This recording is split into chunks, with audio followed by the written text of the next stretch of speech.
Good evening. I'd like to welcome everybody to the July meeting of the Guilford Town Board. At this time, I'd ask Councilmember Tom Ives to lead us in the pledge. I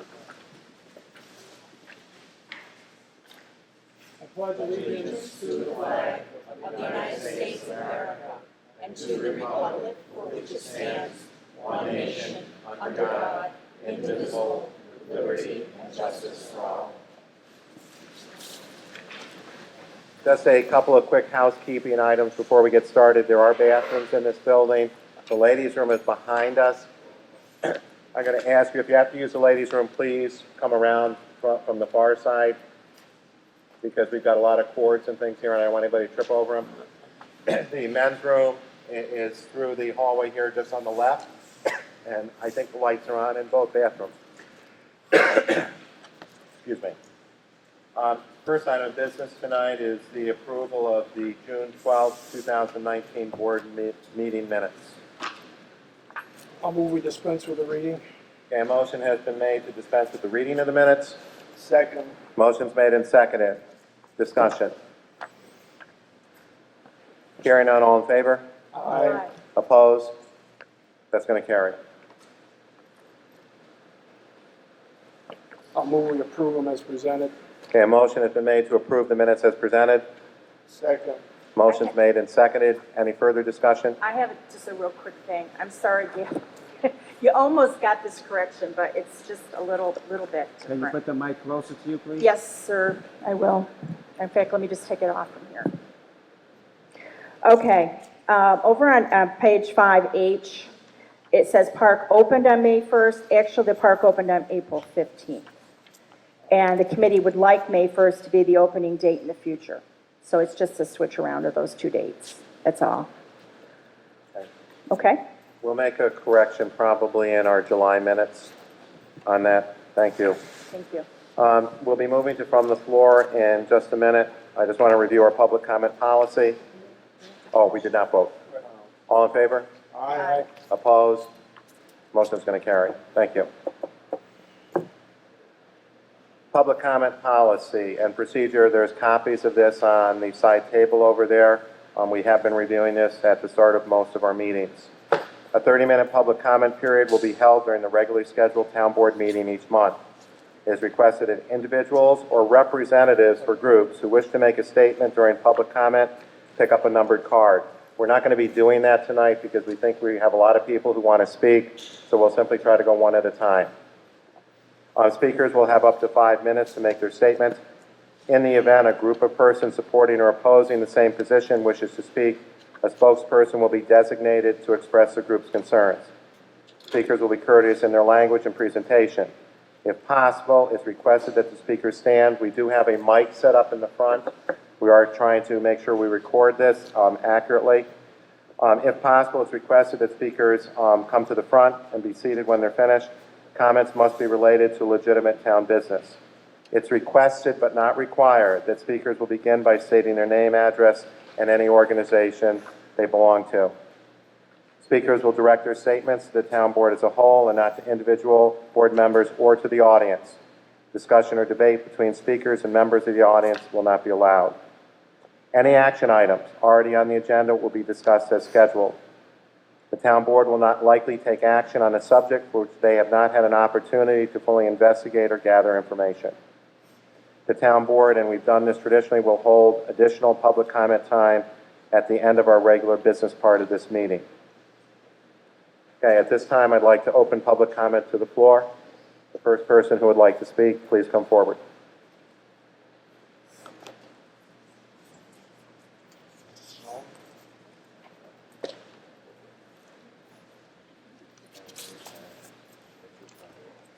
My name is Debbie Pratt. I live in Guilford. I'm not sure if this is the appropriate time to bring something to your attention to see if you would be interested in it in regarding to the proposed renewable energy law. Yes. You would? Okay. And the Guilford proposed renewable energy law, Article 2, Section 4, application requirements. It's on page 7. Under item V, and it's number 8. It says, "A proposed construction and implementation schedule and schedule of hours of operation for when the turbines are being built." When I was looking at other renewable energy laws in other areas, they had a couple other items that I think the town might want to consider. One, they do have like the construction schedule. Then they also have a description of the routes to be used by construction and delivery vehicles, the gross weights and the heights of those loaded vehicles. And then another item, a plan for public notice to school district officials, town and county officials, and emergency services during periods in which roads may be temporarily obstructed or closed by the transport of components or construction equipment. The reason I thought that you might want to incorporate that is to make sure they're complied with. I've been personally impacted by the transport of wind turbine parts, both in the Capital District and here in Shenango County, on Route 12 when I was working in Oxford.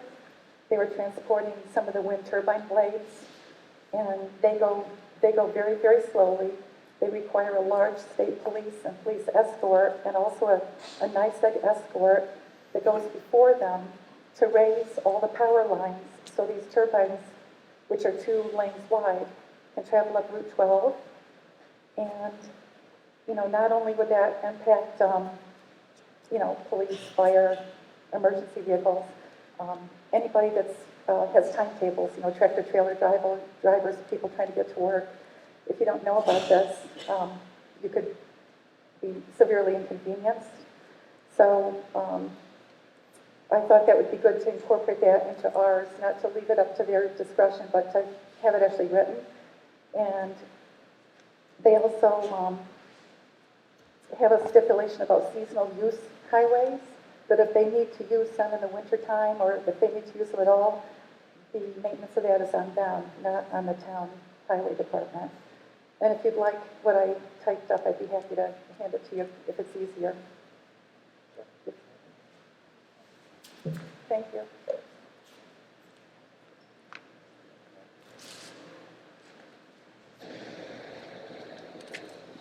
Next, please.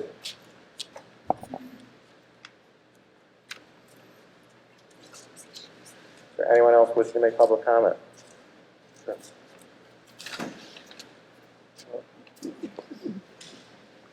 My name is Deb Munyon, and I live on Main Street in Guilford.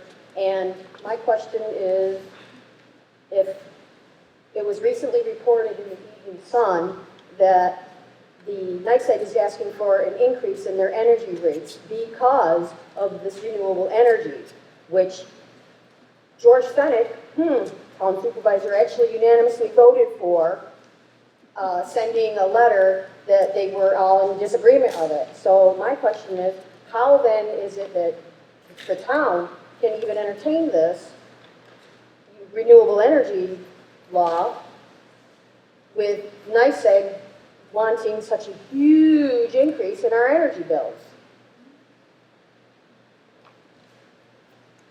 I'll basically respond. This is, once again, was a county thing. I do sit on the county board. We asked for more information regarding the rate increase. The explanation that was provided Monday at the town board was that the rate increase was required because they need to do more line maintenance, trimming trees, and so forth.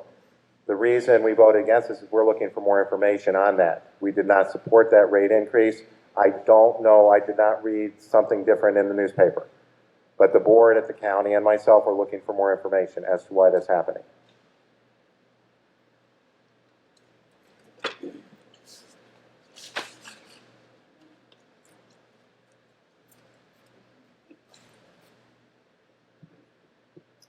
Rebecca Young, I'm a Guilford resident. Can you And I speak just- a little louder and slower? Yes, Rebecca Young, and I'm a Guilford resident. I just have a couple of, not really questions so much as just maybe some comments about some of the changes that were made since the last draft. I noted the height. I understand you're still figuring that piece out, but the portion where you have the setbacks, it says now 2 times the height or 1,500 feet, whichever is greater, and the 1,500 feet got put in a couple of different places. I guess my question is, does that mean that you're entertaining turbine heights of 750 feet or greater? And that's just the interpretation of if it's 1,500 feet or greater. It just seemed like it was open. I was going to say no. Okay, And there was a correction that we received this afternoon. Can you just explain? It's on page 15. Yeah, there was, the 1,500 feet was, I'm sorry, no, there was a, the 2X setback was added to the Met Tower section as well. I forgot to carry that through to the Met Tower section. So that was, I noticed that today and I added that in. So that was the only change since the last draft. And that's on page 15. Oh. Okay. yep. That's good, thank you. The other thing, I noticed you added the section for the wells and water, which I think is definitely a step in the right direction. The only thing I would suggest that it's, the way that it's worded, it sounds like, they'll be testing before and after, but what's the remediation plan if a drinking source is disrupted, contaminated, or destroyed, or multiple because of damage done? I guess it's not as simple as I'm just going to go dig another hole somewhere and hope we get water. I think I'd like to see a little bit more work done on their part to outline where the water is and where alternative sources might be, because I think it's no secret we're already struggling, to find water for the town. So I'd hate to see a good source or people's private wells get destroyed and then not have an alternative. So it's something I would encourage you to add to that section. And then in terms of measuring noise, again, I know you had a couple of different elements and you had confirmed that that's based on the last conversation question that was asked about infrasound and all that. But in reading other information and other wind laws, it would, I believe, be very prudent to add specific about dBA and dBc. So dBA measures the audible, but the dBc will cover the low and high frequency sounds. And that's really a critical piece because the measurements for that can be vastly different than the dBA. And it's not specifically called out in the draft as it is now. So I think that would be a really wise idea. And then just sort of a follow-up to that, the ANSI standards that are referenced in here, I did give a look over at them, and I actually identified 4 additional ANSI standards that I think would be applicable, relating to the calibration of the equipment, the type of equipment used, the different metering, and also 2 ISO standards. And I can provide those to you as well, but I think those, if you're going to include the generalized ANSI standard, the 2 that you did note, I think it would be worthwhile looking at an all-inclusive so that somebody doesn't say, well, you didn't tell us we had to do this one, and then they miss other critical components. So I can provide that to the board. I would just ask if anybody has suggested changes to the law, that would be helpful if you could provide them in writing to the clerk, and then that Sure. would be circulated that way. I can, oh, you know, okay. Okay, I think that's all. Thank you. Can you leave that with Gail? Yeah, Or I you'll don't send- have it, well, I have my chicken scratch right now. Okay. Next, please. Hi, I'm Leslie Ford. I live in Guilford Center. So one thing I noticed here is nowhere that I saw did it mention the word infrasound. It says something about human perceptible vibration. That was the closest thing I could find to infrasound, but that really doesn't cut it. It talks about human perceptible vibration. Perceptible is defined as to be able to be seen or noticed, but infrasound, you can't see or notice it, but yet it's still there. And I feel like it's very important that that should be in there specifically. I don't think the word perceptible should be used to cover infrasound because it just doesn't cut it. So the other thing that I have a real issue with is nobody in this whole process has mentioned the problem we have in this area of natural gas. There is natural gas all over this area, and I'm sure plenty of people in this room have had experiences in their own home where you've pretty much lit the kitchen sink on fire. I would like to know, is Calpine going to test anywhere for natural gas? And if so, how deep down are they going to test? The other thing is, natural gas is 90% methane. Methane can travel extremely quickly. So if Calpine comes in 6 months from now and tests for natural gas and methane, they may not find it. But when they start blasting, it might be there. Methane is highly explosive when exposed to air, and it also can cause rapid asphyxiation. And I would hope Calpine is going to warn all of their potential employees that this is a real danger in this area. I mean, like I said before, natural gas is all over this area. So I think there really should be something specific in there addressing that, because that could end up in a huge disaster. Okay, next, please.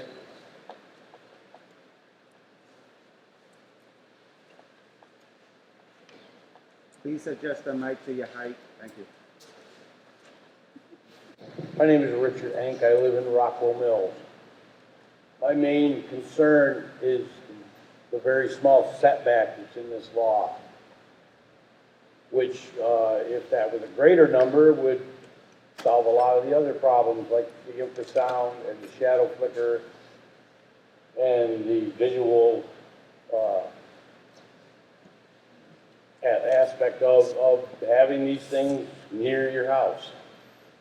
So I would just hope that you would increase that number to something a little more realistic. Can you share what you think that would be? 5 times.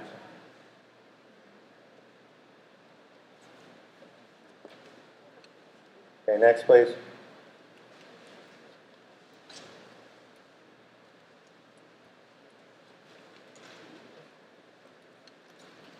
My name is Dwayne Reeve. I live in Guilford Center. I don't know if you're familiar with the letters that several town supervisors sent to Governor Cuomo regarding setbacks. I'll share it with you. It is with professional appreciation that we extend this note of thanks to Governor Cuomo for taking a courageous stand establishing a statewide 30-mile setback standard for industrial wind turbine emplacements. Clearly, he understands the adverse impacts of poorly sited industrial wind turbines on human health, the environment, property values, the economy, and quality of life. According to the transcript published in the Legislative Gazette in his January 10, 2017 State of the State address at Farmingdale State College, Mr. Cuomo stated the following: I'm calling on Long Island Power Authority to approve a 90 megawatt wind farm.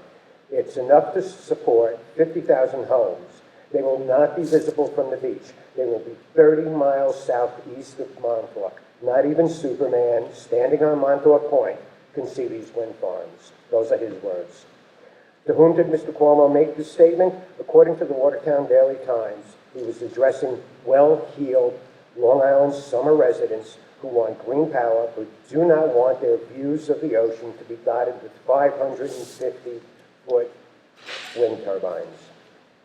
It's good to know that Mr. Cuomo is stepping forward to protect the aesthetic viewsheds of our fellow New Yorkers living in the Hamptons on Long Island.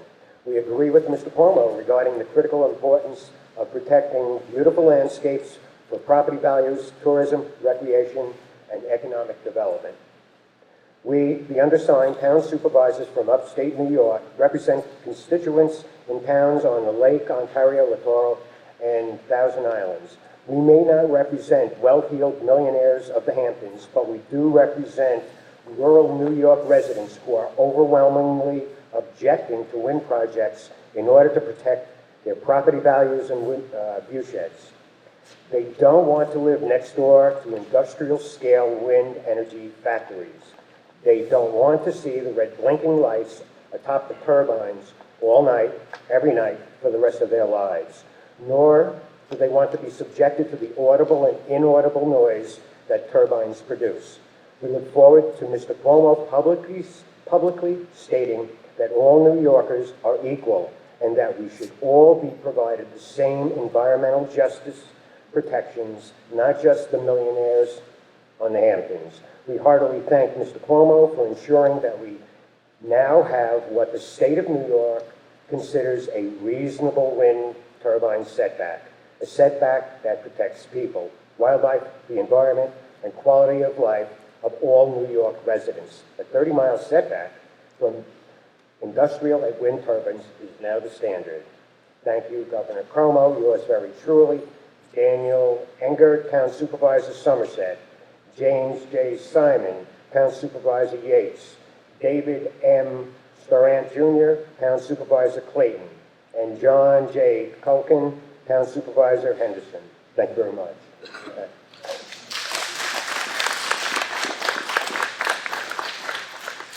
If board members do not have a copy of that letter to the editor, I'll be glad to forward one to you electronically on Friday. Thank you. Next, please. This meeting seems to be helpful. Microphone. That's right. Otherwise, nobody's going to hear you.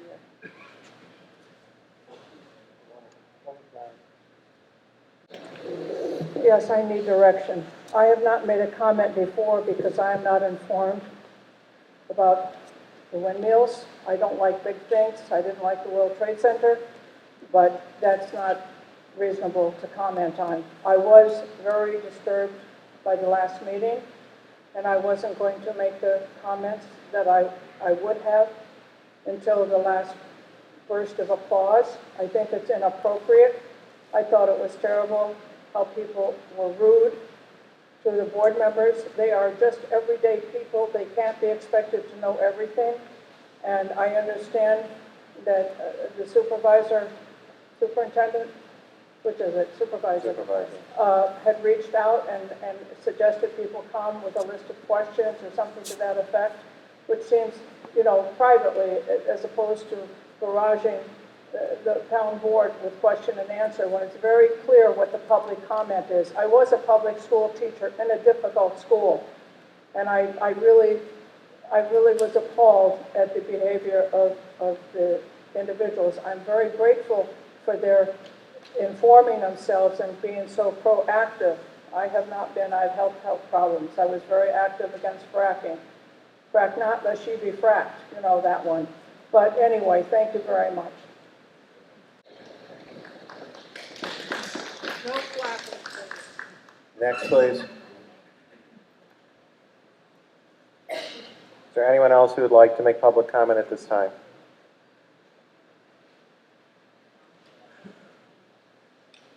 Wayne Trefferson, I live here in Guilford. Lift up the mic, please. Lift up the mic.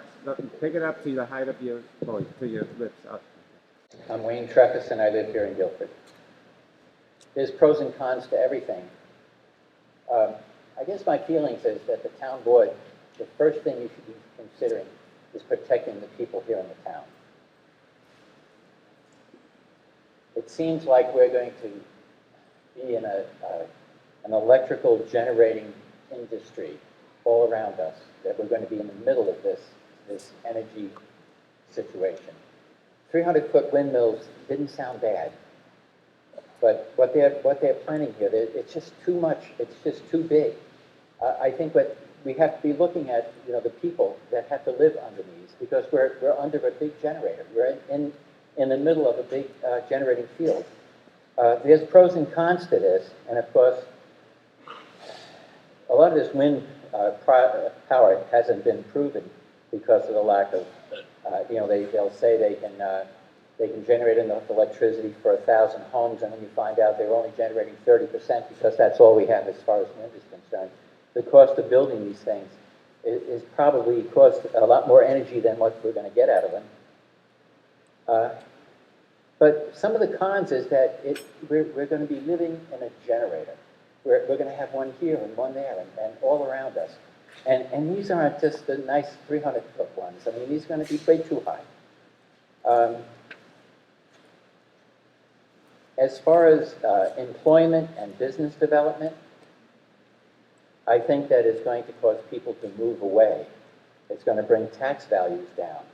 As a house that might have been assessed for $300,000 is going to be selling for $150,000, and the taxes are going to be for that lower price.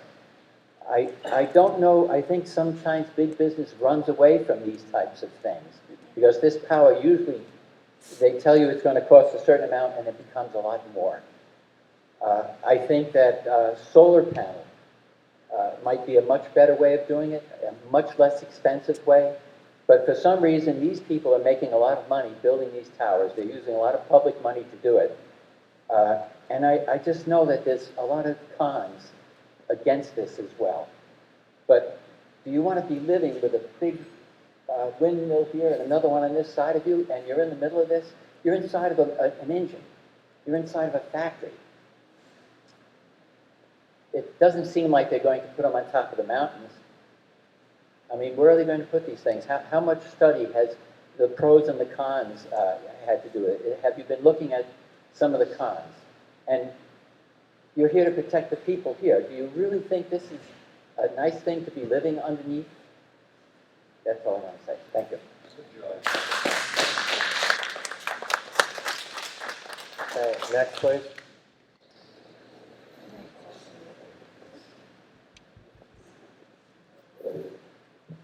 Hi, Michelle Hartwell. I live on High Bridge Road.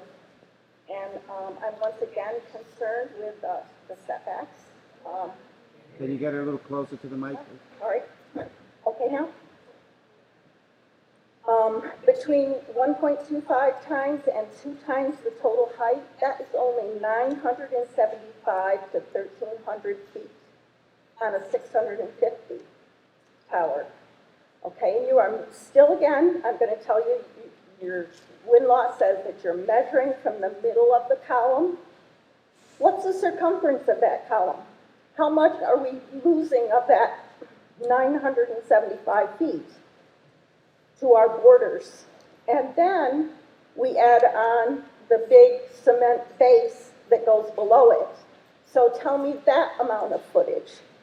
And then tell me how really close they are to us. And I want to know if any of you have gone outside of your own residence and walked that footage to see where one would be next to your property and your house, and really visualize what you are planning on wanting us to accept. I did last time also ask you to find out what Calpine's safety regulations for their standards for their employees were. Have you been able to find out any information on that? They're here tonight. I don't know whether they want to address that or not, the representatives from Calpine. You mean safety standards for their As employees? far as how close they can be to a working turbine, like I told you, I referenced that one article with the Apex company. I know it wasn't Calpine's, where they have to shut off their turbines at 1,400 feet remotely before they can go any closer. And I wondered if you were able to find out that information for me. The reply that we had from their attorney was that we didn't have the reference that you gave us written down, so if you can give that to us, we'll take a look at Yeah, that. I'll send that to you. Because they looked for references and they weren't sure. They didn't find something, was the Okay. response that we had received. Okay, great, thank you very much. And I see road usage is going to be addressed later on, so I won't ask you about that, because that was the other thing I addressed was, are you looking at regulations for road usage? Yes. Okay, thank you.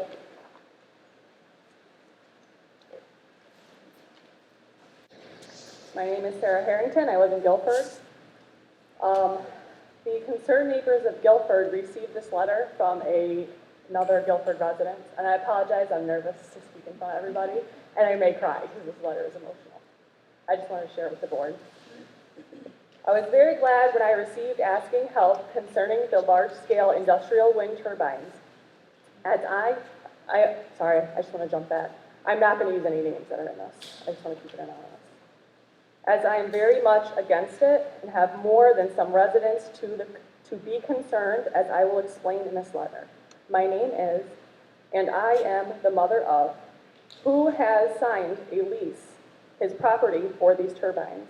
Many Guilford residents may know who I am, and that my husband and I owned this farm, and when my husband had a heart attack and problems with his heart and could no longer farm, our son purchased the farm with our help, getting him a mortgage.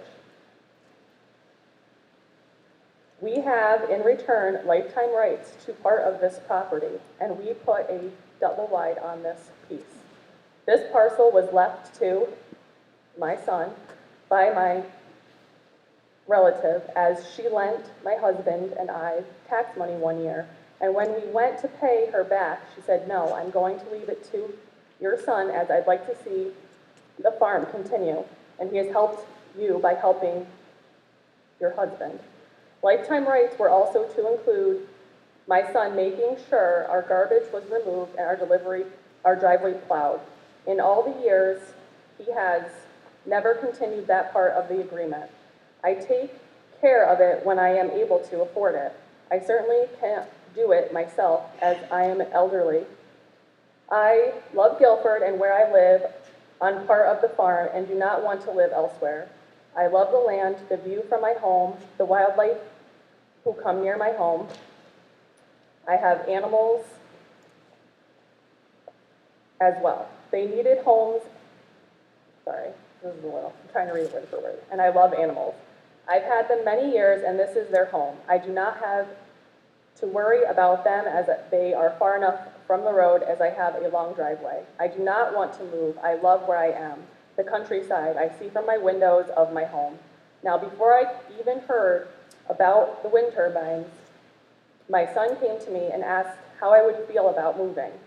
Part of the agreement where I get lifetime rights, I and my husband agreed to have my son our double wide when we died, to leave my son the double wide when we died. My husband has passed and I do not want to move and my son is not happy with me as he is or has signed a lease for these turbines.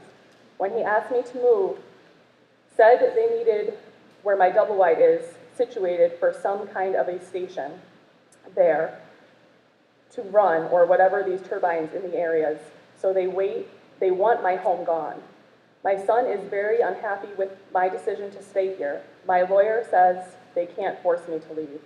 However, they've already done some testing, I guess, on the field in front of my home and right across from my kitchen. My husband is buried on the piece across from the driveway, and the gravestone is there, and I am to be buried there when I pass away. My son said, we can move Dad. I said, I'm not moving him. Sorry. I don't know how anybody asked me to do that.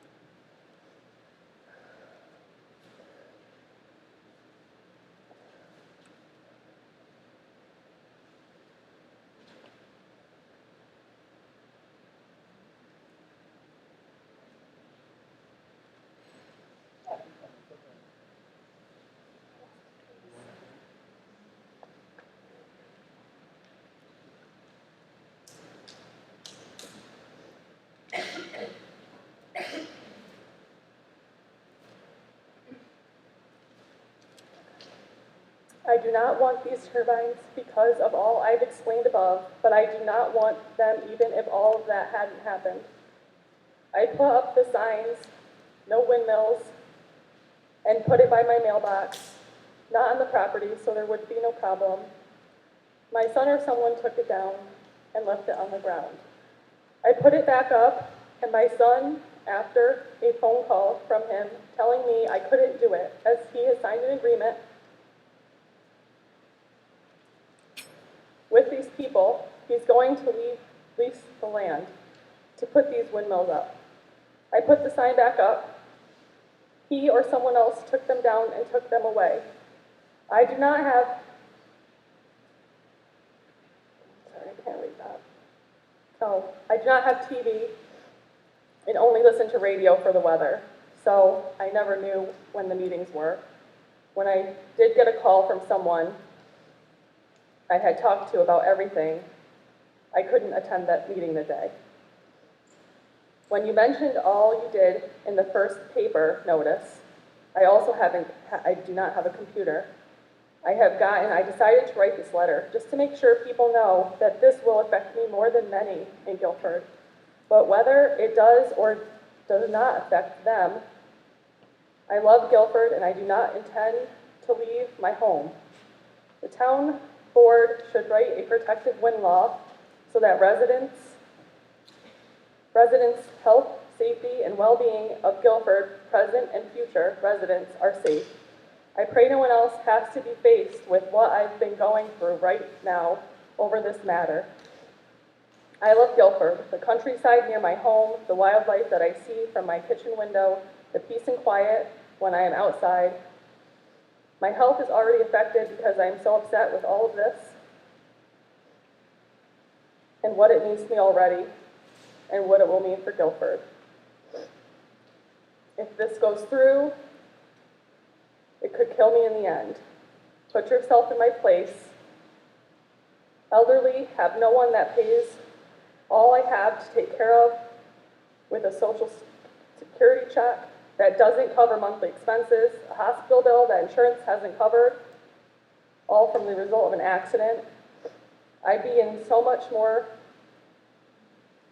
things to worry about. I certainly don't need the horrible windmills.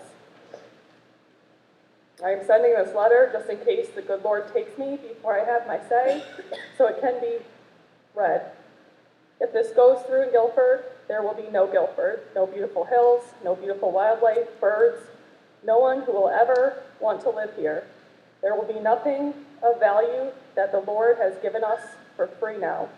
Your grandchildren won't know how nice a place the countryside is, and Guilford is now. I am so sorry my son is part of wanting this tragedy. I love him, but I feel he's already losing because of it, and it will not be worth it in the end. Money isn't everything. Please put yourself in my place and think how you would feel. Even if my son weren't involved, I do not want these turbines. When I look out my window, drive down the roads of Guilford, I do not want to see only the beauty that God has created. Thanks for letting me tell you why I'm very, very, very much against it. Thank you.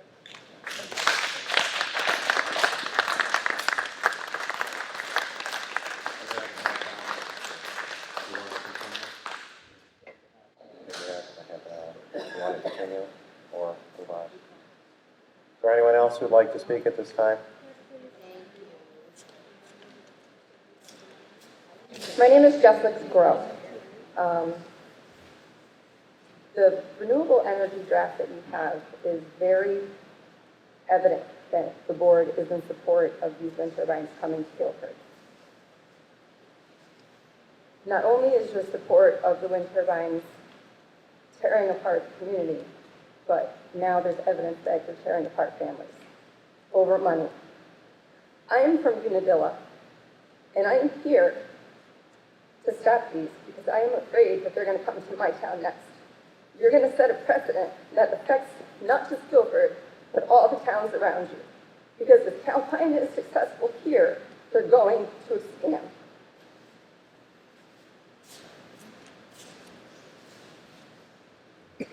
Anyone else?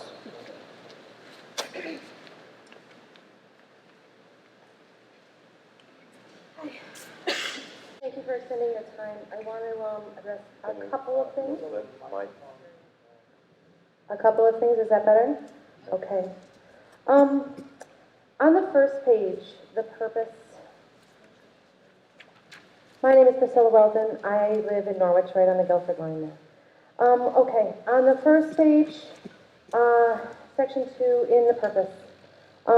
Number 2, decreasing the cost of energy to the owners of commercial and residential properties, including single-family houses and farms of operation. There's nothing in this law that I have found that actually is gonna make that happen. A lot of the research that we did said many towns have actually experienced higher electricity rates because of the need for that. I think that the thing that happened that Jeannie referenced earlier is that NYSEG needs to increase the rates in order to deal with the renewable energy in its system. And a lot of times that has happened specifically in the areas where renewable energy is. I think that decreasing the cost of energy to us would be wonderful. But I don't think that just writing it as a purpose and not writing anything out that dictates how that's going to happen is useful at all. So I don't understand the point of writing a purpose if there's nothing saying how that's going to happen. I don't know if you can write something in there that says that all of the stakeholders receive credits for living in the town of Guilford with the windmills. I don't know if I've seen that anywhere else, but I don't know how else you would guarantee that you're lowering rates here for us. Obviously, also, there's a portion in here about protecting property values. Again, we've talked about it a lot. There isn't a property value guarantee of any kind in this. I just want to ask for that again, because I think that it could pretty easily be put in there. If you look at the economic statement that Rebecca did, on a really low estimate number of houses, a low estimate number of the total value of the average house in Guilford, and a low estimate number of the amount of lost property value. All of those, she did really low averages, and we were at like 4.5. The community stands to lose 4.5 million, all of the people sitting here, in property values alone. So, you know, Calpine is a $17 billion company. They can afford the $4.5 billion property value guarantee. We can't afford to lose 10% of the value of the asset of our home. We think that they should be liable for that. So I'm going to ask you to put that in there again. In the decommissioning section in the back, it says, I'm not sure if I can find the page. It says that if the wind turbine is not used for a certain period of time, and it doesn't reach 50% approved capacity. I didn't find it yet, guys. Did you find it?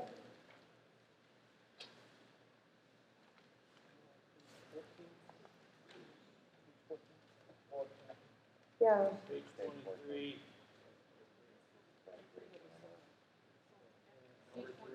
Page 14. Yeah, there it is. Okay. Upon cessation of activity, blah, blah, blah. If the owner and the operator can either restore operation equivalent to 50% of approved capacity. So this is another question that I think has been kicked around a lot. I want to know what approved capacity is.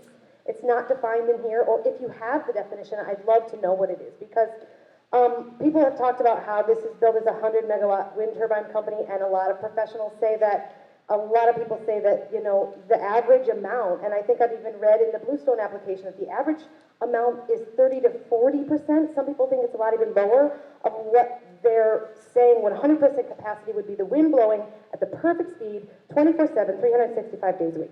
But what's the reality, right? So we don't know what the reality is, because that's like privileged information that's redacted throughout the application process. But if we're going to put in here what approved capacity is, I want to know what approved capacity is. Is it 15%? Is it 30%? 50% of approved capacity. If approved capacity is 30%, could be 15% or 15 megawatts. So I was hoping we could clear that up. The thing that concerns me the most is in the updated sound regulations and how they read. And they are on page 10. Okay, so in the new section, it says A, exceed a maximum noise limit of 40 dBA at any non-participating resident and 55 at any participating resident. Exceed a limit of 40 dBA, annual equivalent continuous average nighttime sound level. So to me, what this means is that they're going to take an average of the sound at night over the course of a year. So if we have a 55 regular or a 60 happening a lot, and we say, this is really bad, this isn't what they said they were going to do, this isn't what's in the law, then this reads as, well, over the course of an annual year, the average is. So if that's not the intent of this written here, then I think we need to correct it. And I don't think that that should be anybody's intent of how to measure the violation of a nighttime noise. Okay, I think that's it. Thank you.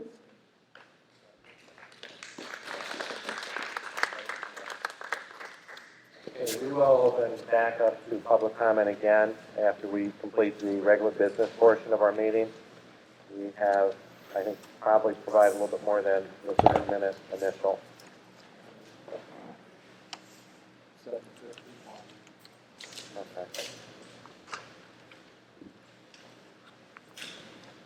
Okay, next item we have on there is discussion of the updates, questions that the board may have for the draft renewable energy law, the tentative.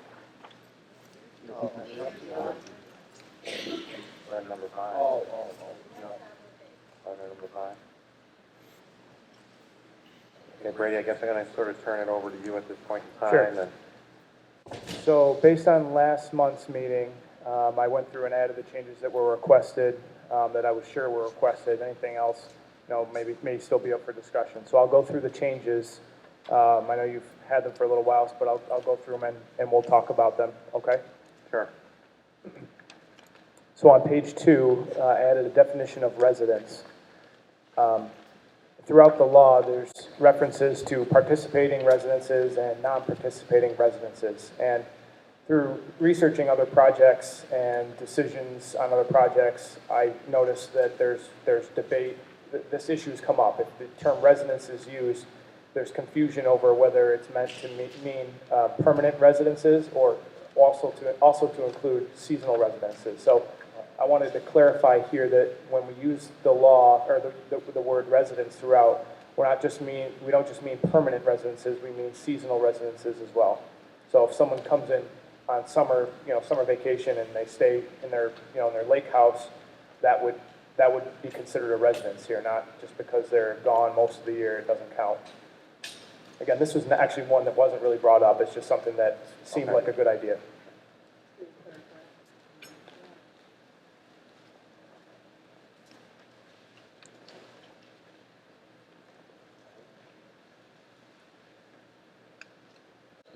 Just a wording change on page 4.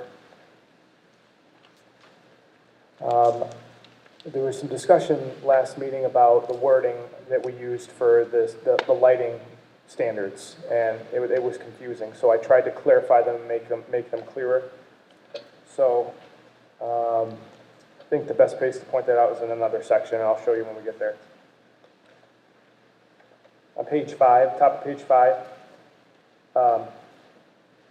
Later in the agreement, later in the document, there was a provision about how the board may hold a public hearing on the application that they may receive for a permit, and it was found in a different location in the document.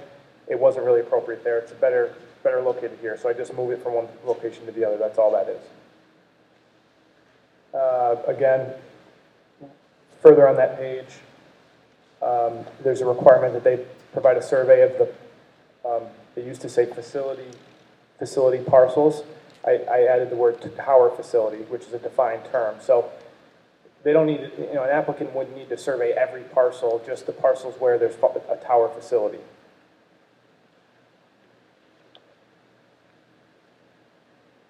Just a clarification on page 6. There was an incorrect cross-reference there, so I corrected that. Paragraph Q. Yeah. That issue of tower facility. Microphone, please. Parcel. Microphone, Ken, Microphone, please. Mike.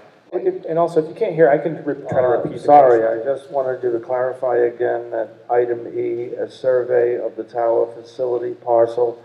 Does that mean just the acreage on which the tower is sitting has to be surveyed to be sure that it's within the bigger parcel owned by the leaseholder? That's correct. So the definition of tower facility is site where one or more wind turbines will be located, including all accessory facilities or equipment. So that's the definition. So Very good, thank you. It was unclear before. Sorry. Would that include a Met Tower? Or is that Well, let me look at the definition. Hang on one second.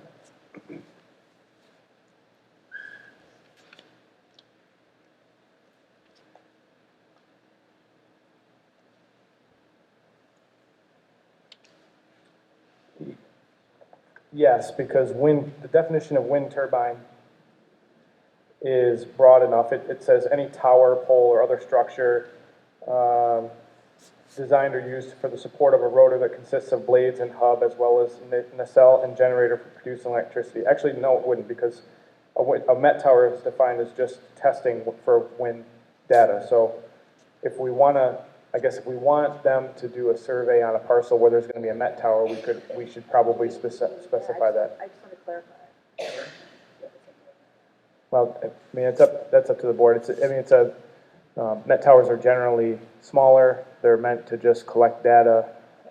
There's usually only a few, so understandably, some of the requirements for Met towers aren't as strict as the big towers. So if you want to add that to this, we could.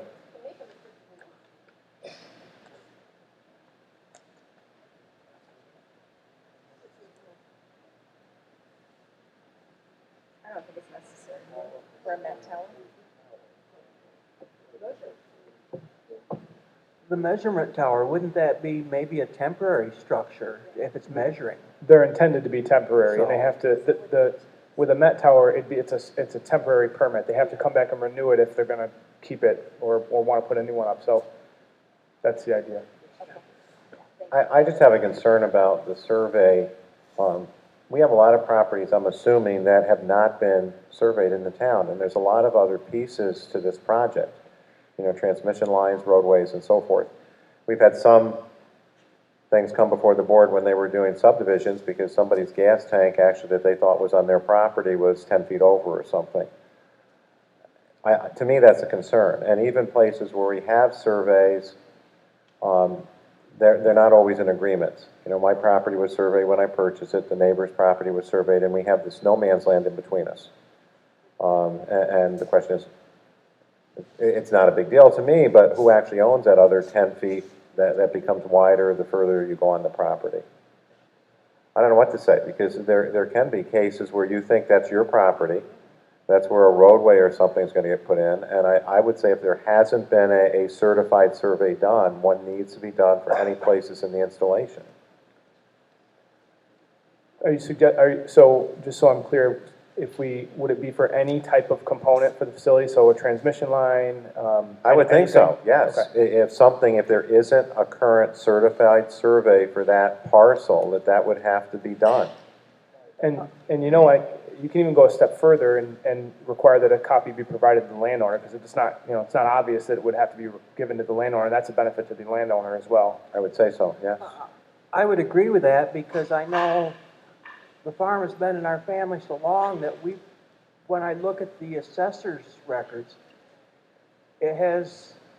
some of them have A on them, and some of them don't have anything because they haven't been surveyed. So they're just, it's this tree and that tree that goes back to the deed when it was transferred to the family in 1851. Are we in agreement we need to increase that standard? Okay. Brady, we'll let you work on it. I think with something like this, we're going to have to kind of clarify what an up-to-date survey would be. I mean, giving like years or something of that sort, so that, people are going to realize, yes, I do have an up-to-date survey, or no, that this needs to be redone. I think that's another good point. I use the term certified surveys because sometimes properties are surveyed, but they're not certified. Some of the surveys have to, but sometimes people don't always do that, and they have to be filed with the county clerk's office. In some cases, you can go and find the certified copy. It doesn't mean that one doesn't exist. Okay, so what I'm going to do for changes like this as we move along, because the draft you have in front of you is the draft we have tonight, and I'm going to attempt to make changes as we go, so that by the end of the meeting, if you decide you want to put this version up to a public hearing, we have that version of it, available, even if it's with handwritten changes. I'll still send out a clean copy, but I'd like to keep them as we go. So right now, what I'm going to do is I'm going to have it change it so it reads: a survey of any parcel where any portion of the commercial WECS will be located.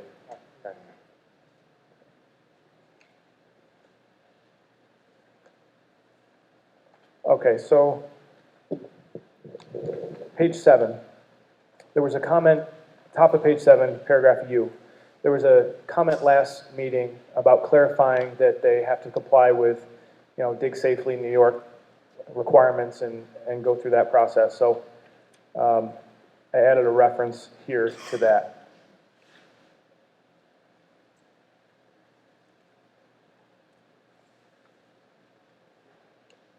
Is everyone good there? Okay, so in paragraph V, subsection 7 is where the lighting plan is required. So they have to submit as part of their application a plan of lighting. And this is where the wording was confusing. So I tried to correct it here. So, read it. Let me know if it makes more sense now. I think the goal here was to not allow certain types of lighting unless it's required for human safety during construction, or it's specifically required by the FAA, depending on whatever depending on the project.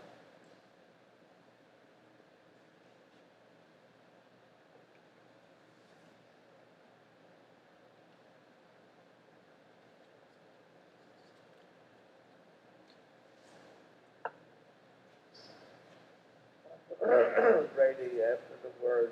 Mike, please. Oh, sorry. After the word use, do you want to delete of? You should say, no wind turbines shall use stroboscopic lighting. I don't think you want to say no use of. There's an except there earlier.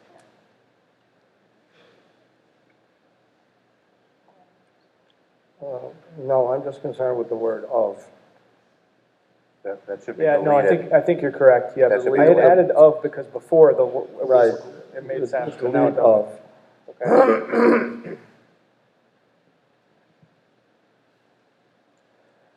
All right, unless there are other changes, I'll go to the next section here. So just a quick comment here. Somebody from the public had made a comment about subsection 8 right here about the construction and implementation schedule, and a comment about road routes and weight. My understanding is that upon adoption of the road use local law, it will be crafted in a way that requires anybody who goes over a certain weight on the roads over a certain period of time will be required to obtain a permit or a road use agreement.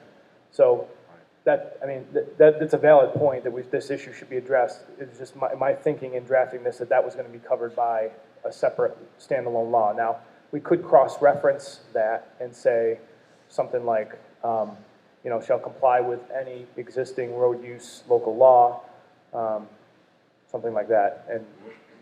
And in a Local law or agreements. correct. And just for clarification, it's based on my review of other projects. In almost every case, the applicant is proposing upfront a road use agreement because they know that there's going to be damage caused upfront on the road, so it's something they deal with upfront. Obviously, it's still something we should address one way or another, but I think that's correct. We actually have a draft road use law that we will be spending more time on, that really addresses frequency, tonnage, weight, and a lot of different things, as well as assessment on part of the town highway superintendent and so forth, and notification. And it's something I think we'll continue to work on. We'll take a look at that draft. But we So will I'll make mention that right here. I do think it should include that, reference the any agreements or local laws. I agree with you. I think that should be mentioned in there, if you can add that in, so that there's reference to that.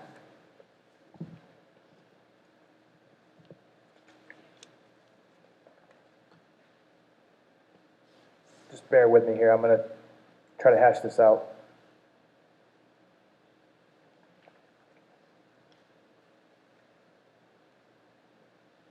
Okay, so I'll add, applicants shall comply with any road use local law or enter into an acceptable road use agreement with the town. That would go right at, it would just be a next sentence in 8. So, V8.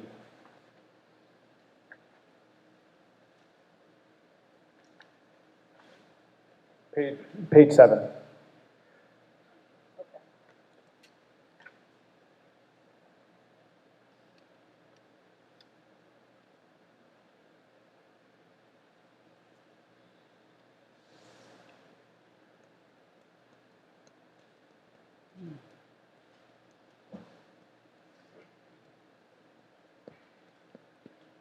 All right. Yes. Generally speaking, a road use agreement supplants compliance with the road use law. Usually that's how it works. If you enter into an agreement, that's sufficient for complying with the road use law. That's, at least in my experience. I haven't looked at yours that closely yet, but It's my understanding that if they don't comply with the law, then you can stop the project. However, if they don't comply with the agreement, it's a different way of stopping the project, means you have to sue in civil court or something.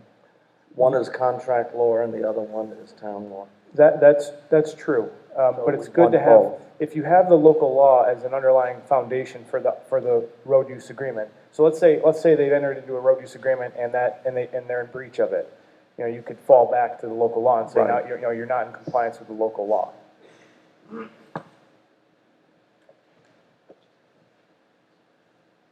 Okay, next page. In paragraph Y, I wanted to be consistent throughout. We were using sometimes non-participating, and I just changed it to non-participant, which is the defined term. So that's all that is in Y. And then there's a new paragraph AA. So if you remember, the way this is structured is that this whole section are the application requirements. The next section are their standards that they have to comply with when they actually build and design the project. So there are certain provisions that mirror one another. You provide something up front, and then you comply with a standard when you build. So there was provisions regarding protection of bats and eagles and wildlife in the other section, but nothing presently up front on that. So that's what has been added here, a study relating to birds, bats, and other wildlife. And I noticed that I left a word out here. I'll let you read through it, but there's after the word negative impacts, there should be the word to added.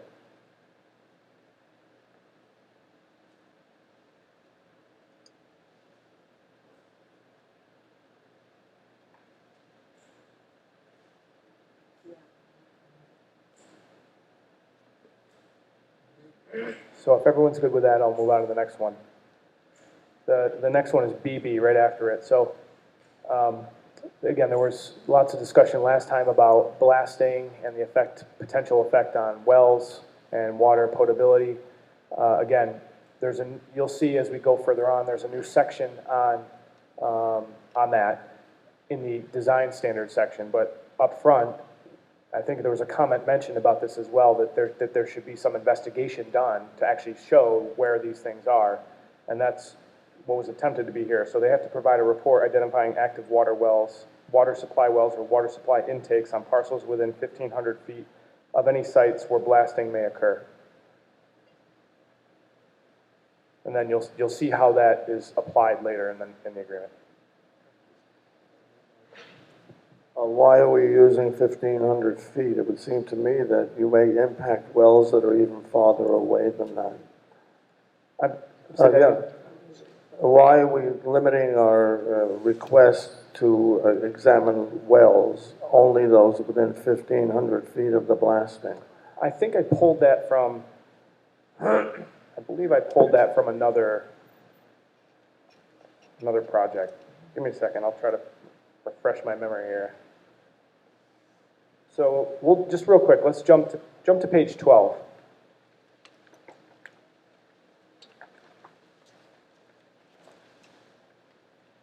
Spend a minute or two reading the new section J on page 12.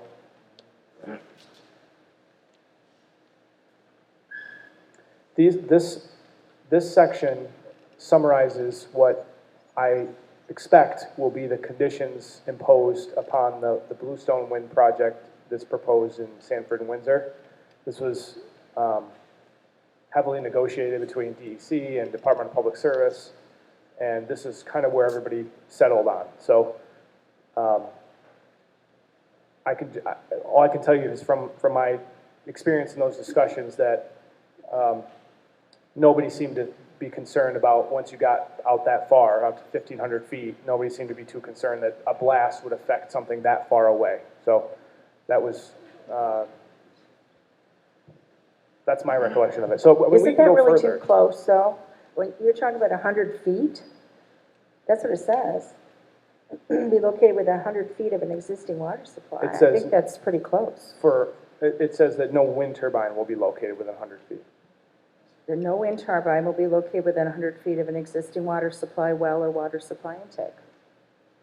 Right? Isn't Right. that too close? Well, Shouldn't it be it's up to you. I further? mean, you can decide what to do. What you Well, I want. I'm certainly just- think it should be further than I that. pulled this from standards that I believe are going to be applied on another project. So that's the only reason where this came from. There was a request to put something in here for this, and this is the kind of what I'm familiar with. So the blasting itself is 500 feet. And then if they're going to be within 1,000 feet, they have to, anything within 1,000 feet, they have to do pre and post blasting testing of the wells that they're aware of after doing all the initial investigation. So I think there's another question is what happens if they damage a well? What happens if they, contaminate a well? The last part of this says that if the post-construction analysis shows that the water is no longer potable and it was potable before the blasting, they have to provide a new well. I'm a bit confused. How do you get, it says no wind turbine will be located within 100 feet of an existing water well, but how would you get one, and then you're not allowed to blast up to 500 feet, so... Well, my understanding is not every turbine needs blasting. So, I see. So you just, sometimes there's blasting, sometimes there's not. So there's kind of layered requirements here. There's a blanket requirement, no matter what, whether there's blasting or not, they can't be within 100 feet. So, because they're at least going to be digging. Whether they blast or not, they're definitely going to be digging. So there's going to be transportation. So, you create that initial layer. And then if they are going to be blasting, it pushes it out to 500 feet. That's it. We can change these. I mean, this is entirely up to you. And I'm not an engineer, and this is something Neither where am I. we could check with, if you feel like you need more information on this, we could check with Mark Millspaw. I mean, I would think it would almost be safer to have at least 500 feet from an existing well. If they can't be within 1,300 and some feet or 1,500 feet from a residence, the wells are usually nearby. Springs sometimes run from farther away. But you could have 500 feet there.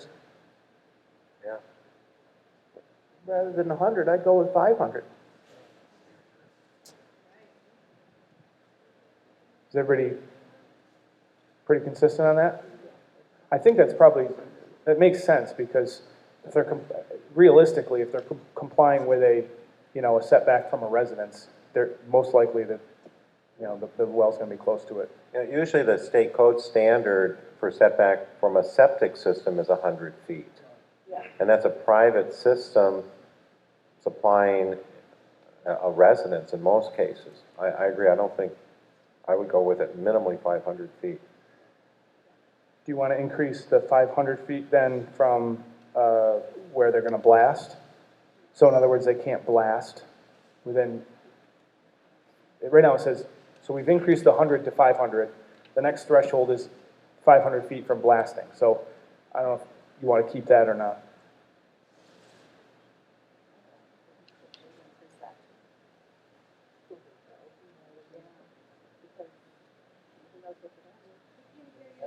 Sorry, I got used to the mic. I personally think we should increase that as well if we're doing blasting because, if we're asking for 500 feet without any blasting, it would just make sense that with blasting it would be increased. So what do we propose? 1,000 feet.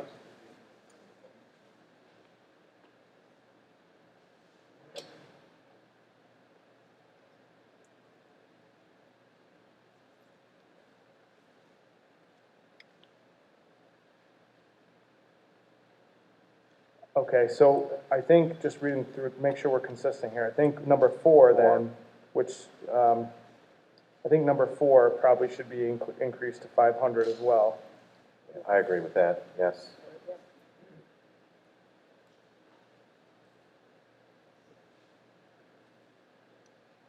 Okay.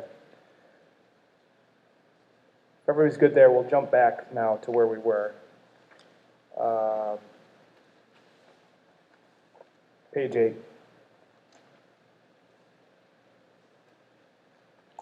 And if there's anything in between anybody wants to talk about, let me know, okay? Otherwise, I'll just go to the next change. So their initial testing's at 1,500 feet. You want to stick with that now that the other standards are increased, or do you want to raise that? It's up to you. Sorry, page 8, section 4, subsection BB.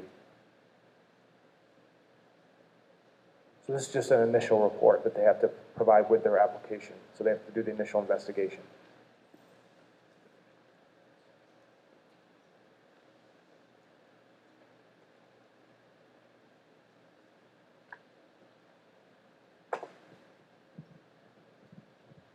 This is just a report, it's not anything more than that, so if they, 1,500 feet, I would almost push it out to 2,000, if it's just a report. It's not like it's restricting anything. Yeah, I would concur with that also. 2,000 feet. I'd do 2,500. 2,500? We have 3,000. Did we get 3? Well, yeah, and so is comfortable with 2,000 then?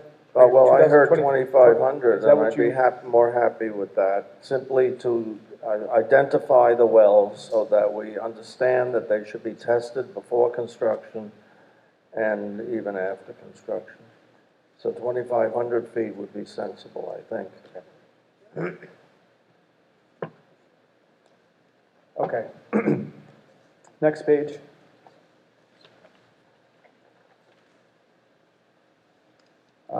Just added another cross-reference here. This is a section having to do with minimizing effects on birds and bats. And so it's cross-referencing back up to the paragraph we just looked at where they had to provide a report on expected impacts on those, on birds and bats. So I just added a cross-reference here.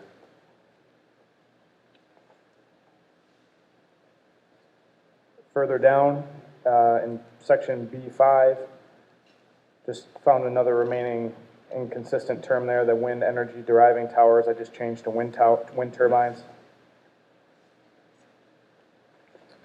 And then the next one, starting on the bottom of page 9 and continuing on to page 10, are the noise requirements. So I think I explained this to everybody, but these conditions are taken directly from the conditions that were imposed by the siting board in the last project that was approved by the siting board. So it's essentially word for word for the most part, except just to make sure it's consistent with our law. But other than that, for the most part, word for word.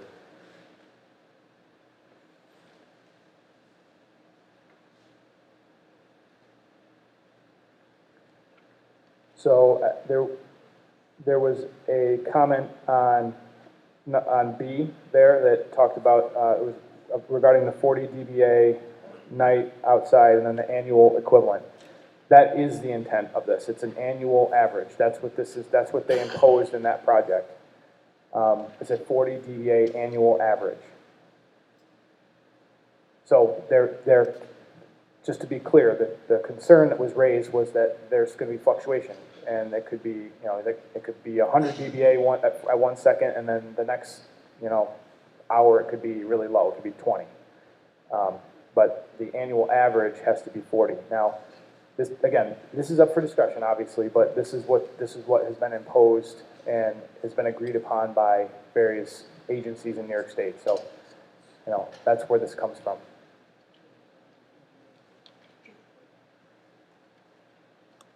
I also want to point out that this does address infrasound. And I do agree that it doesn't say the word infrasound, but I pulled this directly from the conditions, and I'll read something to you just in a second here just to tell you that. And I have no problem adding the word infrasound. We can definitely do that just so everybody knows when they look at this, oh, this is the infrasound section. So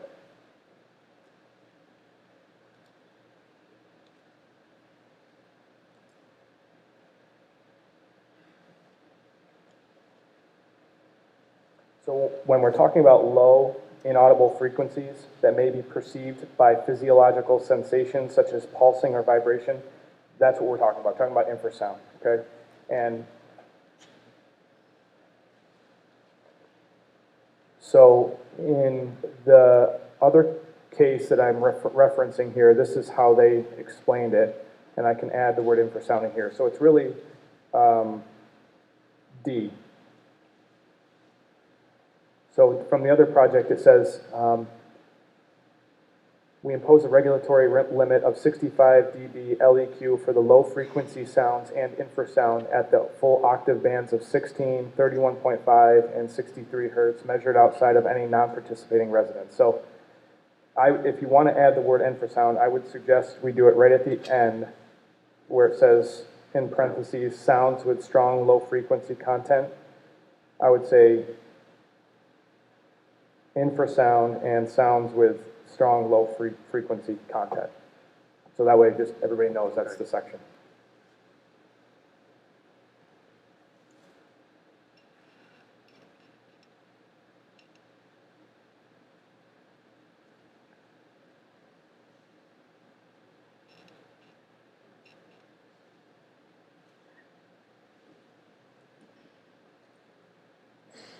I will raise one point that I've heard in other cases, and that is the difficulty of enforcing sound requirements. I mean, the reality is that, I mean, I know everybody wants to think about this law as it pertains to this project that we know about, but let's say you have a project that's under 25 megawatts and you are the ones enforcing it, okay? It's not a state project. You're the ones enforcing it. If someone comes in with a 24 megawatt commercial wind project, it's going to be on you to enforce those sound requirements. So that's going to be difficult. I mean, it's going to require basically hiring an expert or probably purchasing sophisticated equipment to do that, unless we somehow turn it around and set up a system where they have to come in and show compliance and maybe pay for an expert or something like that. But I just want to point out that this, these are strict requirements, and they require enforcement.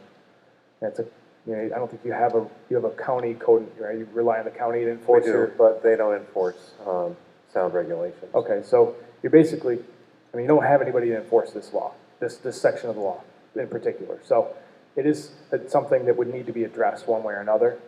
I think either at the very least being prepared that in the event you do, or you feel that someone is exceeding this, that's received a permit, you got to be prepared to enforce it. And I think one of the things that we had discussed several years ago was that our noise ordinances really need to be reviewed and updated. They don't talk about DBAs or anything else. It talks about different types of devices that may create sound in the hours during the day that they can't operate. And once again, the enforcement issue is a problem there because we don't have any way of enforcing it at the town board. We don't have anybody who will go out and take readings and so forth. The only thing I can suggest is that this isn't necessarily a full remedy of the problem, but we could add something that says something to the effect of the applicant, after receiving a permit, must show post-construction noise testing to evidence compliance with this section of the law. So, again, you're going to be relying on their data, but at least it does put the pressure on them to provide it and have to do the testing. You can always then go get somebody to at least just verify the data that they've produced. That's kind of an option here. I would say yes is an option. We need to include that. We're in agreement? Yeah. Okay. Okay. I'm not sure I can write that right now on the spot, but okay. Just for clarification, if we decide you want to go forward tonight and set a public hearing, you can still introduce changes to this law. It would have to be mailed out. I have to mail an official copy out so that it can officially age as the law requires. So we can handle that. It's just one extra step.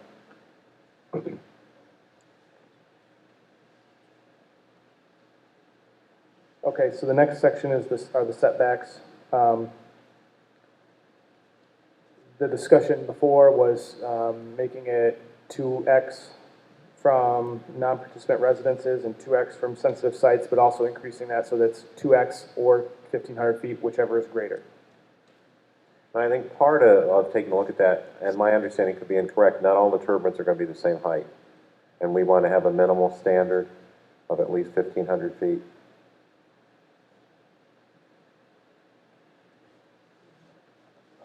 Yes. Obviously, the issue's been raised about where we're measuring from. So it's, again, it's up to you. I mean, if we want to look at that, I mean, I've looked at local laws. It's generally written more like this. I haven't seen one written as proposed. Doesn't mean we can't do it that way or craft some language that way, but. I've done the same thing over the course since the last meeting. I haven't found anything that would talk about the circumference, including the turbines, the blades on the turbines. It's always been from the center of the turbine, the structure. And that's what they've measured from. I didn't find anything else. I'm not going to say it doesn't exist, but I haven't found any references that would have reflected that.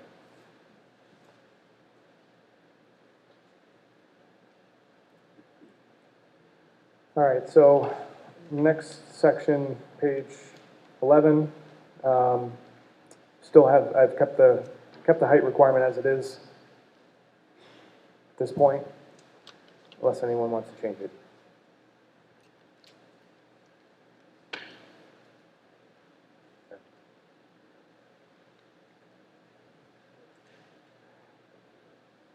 Okay, I think the consensus is we move that's on, where we're leaving it. and that the setbacks have, okay.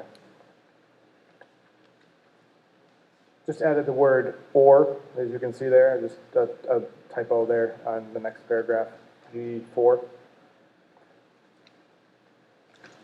Page 12, we've already looked at, sorry, you good? Page 12. We've already looked at this section.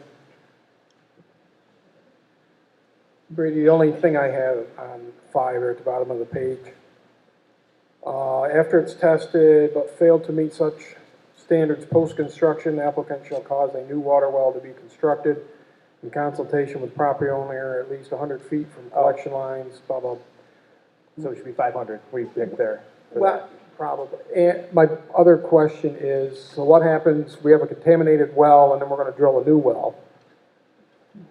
Somebody's gonna need water between a contaminated well and a new well, especially if there's animals concerned. That's a fair point. So I would think the applicant's got to supply an adequate amount of Potable water. portable water, Okay, and I think that should be in there. that's a good thought.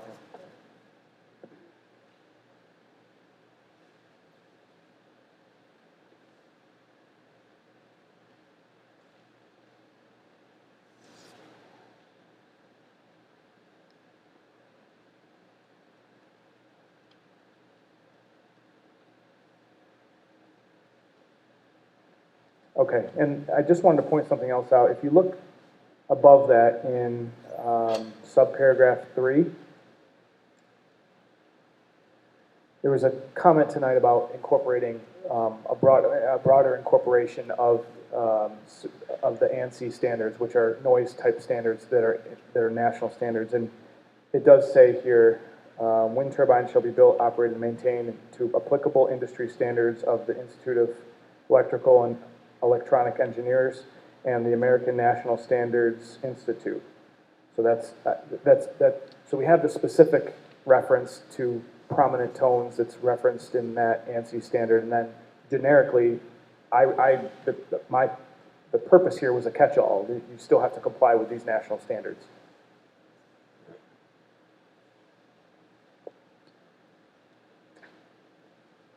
Okay, next page was just the section, at the very, very top was the section that I had deleted and moved earlier in the agreement about the public hearing.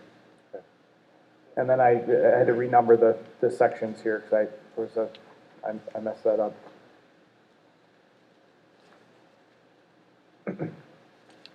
Page 14. So there's a comment in the decommissioning section, page 14. It's subsection 3 there, where it references approved capacity. That's a fair point. I think when this was written, that, I believe the term that that at least in my mind, we were thinking of here was installed, maximum installed capacity based on manufacturer standards. So when, as I understand it, based on my research, the manufacturer of a turbine will say, this is what your installed maximum capacity is. If you install this to manufacturer's specifications, you'll get a maximum of blank megawatts out of this. That's your maximum installed capacity. So I can find a more formal definition of that and use that here. I think that's what was intended here. So if it's installed to produce 3 megawatts and it's only producing, 1.3, well then it's below the 50%, and technically they need to bump up the capacity or they're going to face decommissioning. They can't just build turbines and let them run at 40% and let them go like that. So I'll incorporate that definition.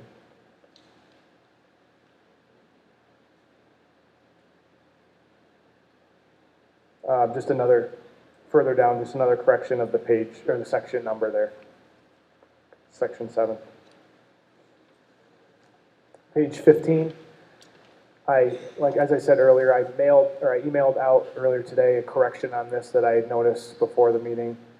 I hadn't carried through the 2 times total height from the nearest non-participant residence down to this.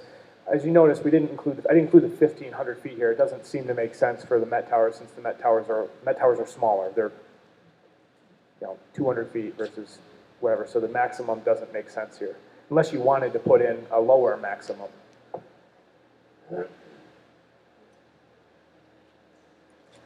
everyone have that change? You good? Yeah. Okay. Did people, okay, it was put in your packets.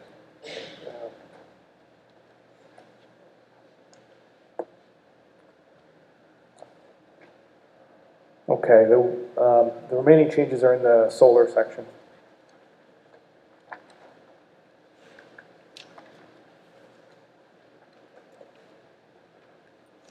Page 18, section, paragraph E. This is the survey again.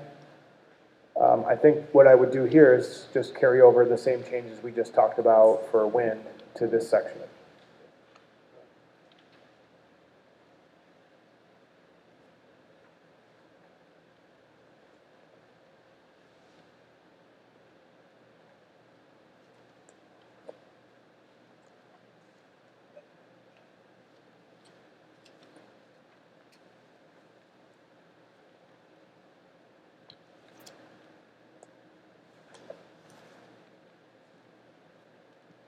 And in page 23, I'm actually not sure what, it is here. Okay, so the same concept here with the approved capacity. I'm less familiar with the terminology for solar farms, but I'll try to find a similar definition for, it's in paragraph 3 there. I'll try to find a similar maximum installed capacity based on manufacturer standards for this as well.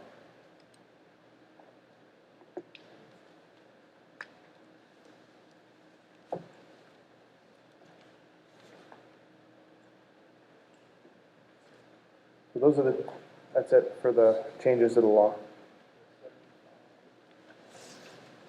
Okay. No, they had 50.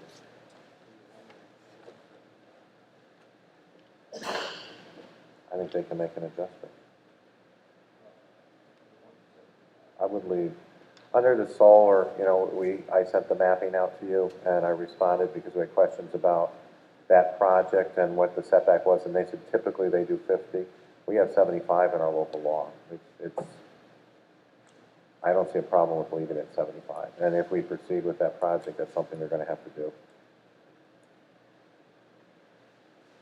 When you're looking at the mapping, it's hard to judge how many feet something would be when you're on a large scale map, small scale map. Large scale map, which shows small details. Okay. George, do you want me to walk through the next step on this? You can if you want, or does the board have questions on this? Because we've worked on the consistency of the two. I think we're good, Okay. unless the board has questions. So next steps would be I will update this. I'll send it to you, George, and you can, I'll work with you on the specific procedures required for mailing out an updated draft on the local law. You have to mail that all to them. It has to be done at least 10 days, I believe 10 days prior to adoption. So, but we'll do that, so we'll do it sooner, just so there's no issue. We'll get this done the next week or so. So, but tonight, the next step you can do is you can make a resolution, or you can pass a resolution declaring yourself lead agency for seeker, because eventually seeker you have to make a seeker decision on the law. So that's a motion that you can make tonight if you wish. Give me a half a second here, please. I gotta find where I put my paperwork. Yes, I did. Once again, I'll read the resolution, and then we'd have to have a motion by the board in a second, and discussion and so forth. Town of Guilford, County of Shenango, State of New York. Whereas the Town of Guilford is considering the adoption of a local law entitled Renewable Energy Systems Law, and whereas the said law requires review under the State Environmental Quality Review Act, SEQR. Now therefore be it resolved that the Town Board, Town of Guilford hereby resolves the following. The Town Board hereby determines that the action is subject to SEQR, and the Town Board hereby makes a preliminary classification of the action as an unlisted action pursuant to Part 617 of the implementing regulations of SEQR, and the Town Board hereby determines that it intends to serve as lead agency with respect to the SEQR review, and in that capacity will determine if the proposed action will have a significant adverse impact on the environment. A copy of this resolution will be sent to the involved agencies and interested parties as applicable. Any agencies, if any, shall be given 30 days from the mailing of the lead agency notice to challenge the board's lead agency designation and to provide written comments on the environmental assessment form. And be it further resolved that this resolution shall take place immediately. Basically what it says with regard to this proposed renewable energy law, the town will serve as lead agency. So moved. Do I hear a second? Second. Discussion by the board. I just had a question how this relates to the wind project, because the siting board will actually do that, won't they? Well, this is in particular reference to the law. And when we take a look at when we did our update to the comprehensive plan, we served as lead agency, and we also did a negative declaration saying that that particular change did not impact the environment. It was a policy. This, once again, is a law. Will the actual law impact the environment? Okay. And that's why we have to do this. And if anybody wants to challenge that, once again, they will have the opportunity to do so.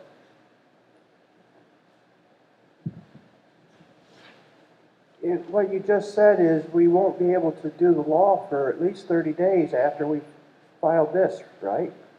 Yeah, so procedurally, we also have to hold a public hearing. So after this step, I'll ask you guys to make a motion to set a public hearing for either a special meeting or the next board meeting.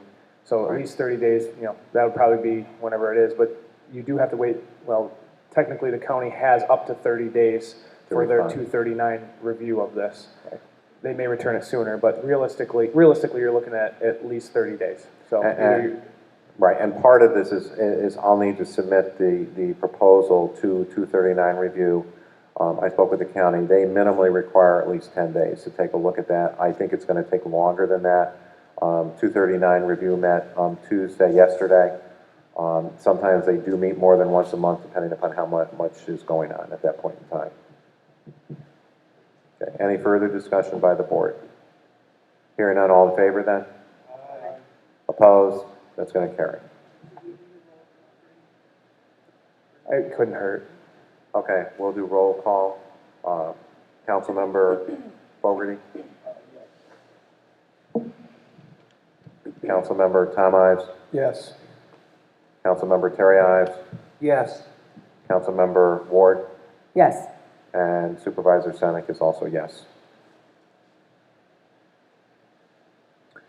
So the next discussion is when you want to hold the public hearing on this law. So either you can do it at a special meeting if you wish, or you can hold it, your next August meeting.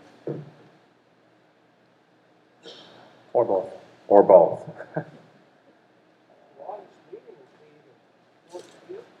Yeah, I think we're late in August. You have your calendar, the 14th. 14th, yep.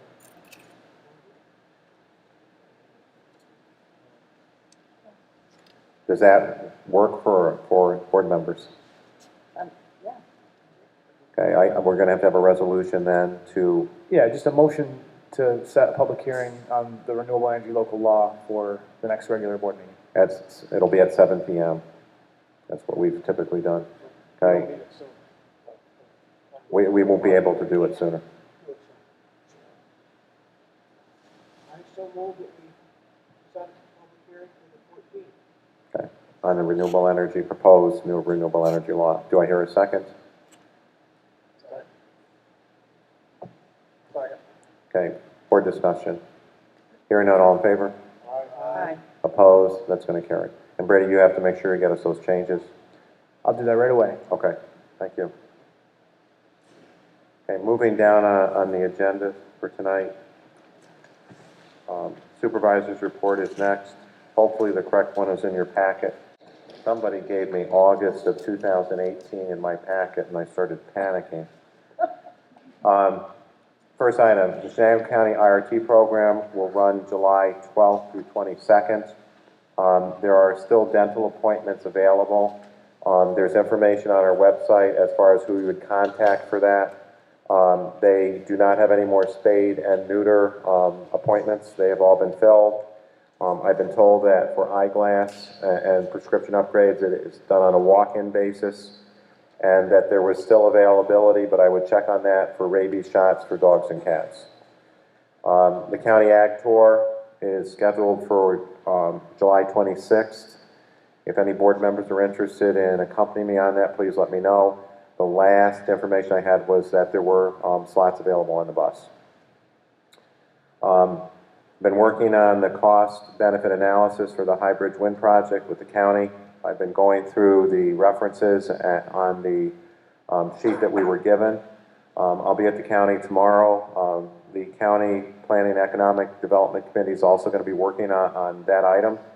The county last month had already assigned different supervisors, different topics on cost analysis. The town hall's handicap doors have been installed. I've discussed replacing the highway garage pass door lock to this door with Bedford. I'm going to meet with Bob Fleming. There were some options about changing out what we have that we think it would be more reliable. Moving down, number of communications with municipalities regarding the High Bridge Wind Project. I've spoken with supervisors and other people in planning departments for the towns of Enfield, Somerset, Meredith, Horton, Allegheny, Madison, and Westfield. I've spoken with people in Lewis County. I have contacted NYSERDA. I had questions about how the incentives for this project would work. I have received some documents back that were just made public. They're pretty lengthy, but they'll be available if any board members want to review that, or members of the public, as of Friday in the town office. I did ask questions from NYSERDA regarding setbacks, and they were supposed to be sending me additional information on that. I've also spoken with Cliff Crouch in detail, with Fred Oxshar's office, with Peggy Murphy, with WBNG, the Daily Star, people from the Evening Sun, and I've spoken with some of the members of the Chenango County Planning and Economic Development Committee. I have received the 2018 Chenango County Department of Social Services report. As the economy has picked up its good, the number of, I guess I'd call them clients, has declined. If anybody from the public or the board would like to see that, it's available in the clerk's office. Finally, after 11 months, I've received a proposal from Spectrum on telephone service and internet. Initially, they were telling me it's not available to the town, and it is. It's in your packet. I'd ask maybe Building and Grounds to take a look at that, and we can tell you how many phone lines we have and so forth, and put some pricing together for review at the next board meeting. Coming up in January, the DA's office is going to need to have availability to wireless for ADA nights, so that they can look for current information on different defendants that are in the courtroom. We have limited capacity as far as bandwidth. I know when the court system is operating, it takes a lot of our bandwidth. I've asked the DA's office to try it. We can put them in on our guest Wi-Fi. I have a request for the building committee to investigate the cost of purchasing chairs for the highway garage. You know, we've had a couple meetings up here. I want to thank Bob and the highway crew for helping set this up and move things and get the chairs that are necessary from the fire department. But if you could take a look into the cost of purchasing maybe 100 chairs. These kind of chairs? That's up to you. Take a look at some options that we may have, as well as some type of cart to put them on and store them. As a reminder, we need to schedule our sexual harassment training for town employees to be completed by October. Most of the highway department has already had their training. It is available online. What I'd like to try to do is set up some times if people can come in, or you can do it from your home if you have internet availability. And if you do it on your own, the employee is going to have to verify that, on a record that they have completed that. And Gail will do a spreadsheet for that. And we do have policy that we adopted, so we're compliant with that. But any paid employee has to receive the training, which I will assume will include our summer lifeguards. And that is it for the supervisor's report. Town clerk.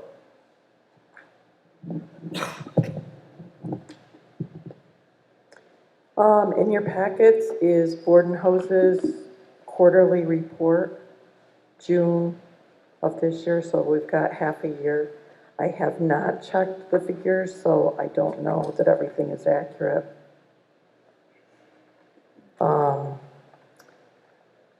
The 2019 order for the highway staff shirts and sweatshirts has been ordered and received, so we're good with that. Training with our new deputy clerk is going very well, and everything else is business as usual. And I don't want to embarrass Gail, but I want to acknowledge yesterday was her birthday, and she has said that I am 60 years young. Would you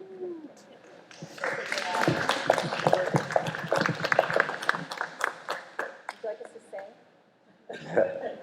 If I sing, everybody's going to leave. Come on. All right, moving down the financial report. June financials, people have seen the financials from Janice. I'm just going to give a little bit of information. We are on track again. Revenues are where they should be, or somewhat better. I received notification through Bob that the emergency winter recovery funds have gone through. It has been approved, and that we're going to receive $38,024.39. I know when Bob presented, and we'll review that tonight, the 284 agreement, it included expenses beyond what we had budgeted.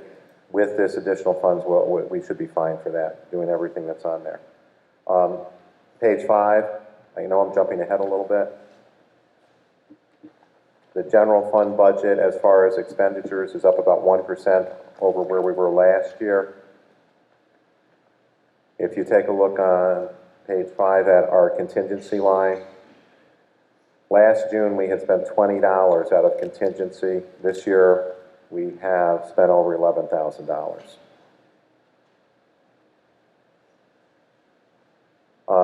Tentatively, we're supposed to have the closing for the Environmental Facilities Corp funding for the Guilford Water Department project either later this month or early August. And hopefully we'll be able to be moving ahead with that at that time. I haven't gotten any more requests from the USDA for additional paperwork, and I simply do not have a date on that. They told me late July, early August. Questions on the financials?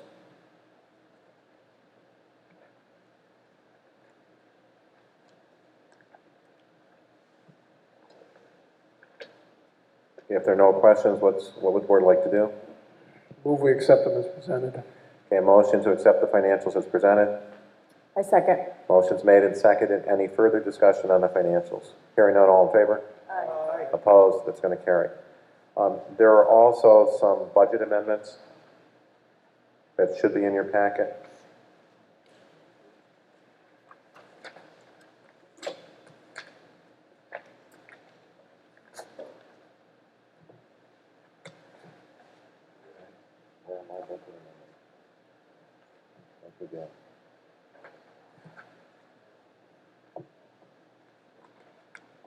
Okay, there are two budget amendments, general fund. One is to increase the budget A5020.4, which is highway superintendent contractual, $792.38. That is to pay for the training for town employee and the summer intern for the Cornell Rural Roads program. And that money is coming out of contingency.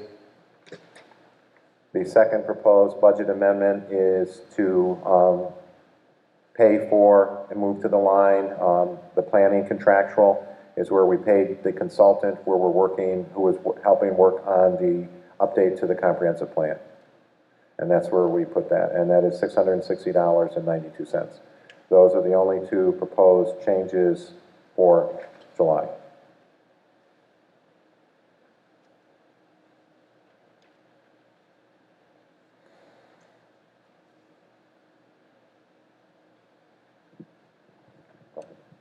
Move we accept the budget amendments as presented. Motion made to accept the amendments as presented. Second. Motion's made and seconded. Any discussion? Hearing none, all in favor? Aye. Opposed? That's going to carry. Thank you. Continuing. Bob is not here. Gail has a report from Bob. For the packet. If you want me to read it.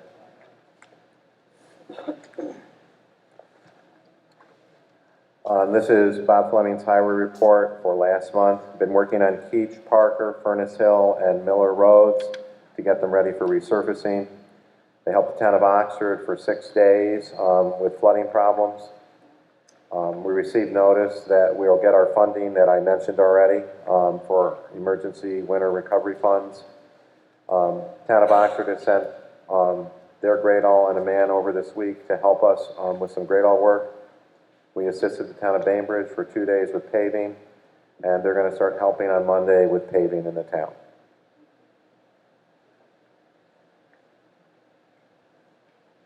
Moving down for reports. Highway Committee? We did not meet. Okay, Building Committee?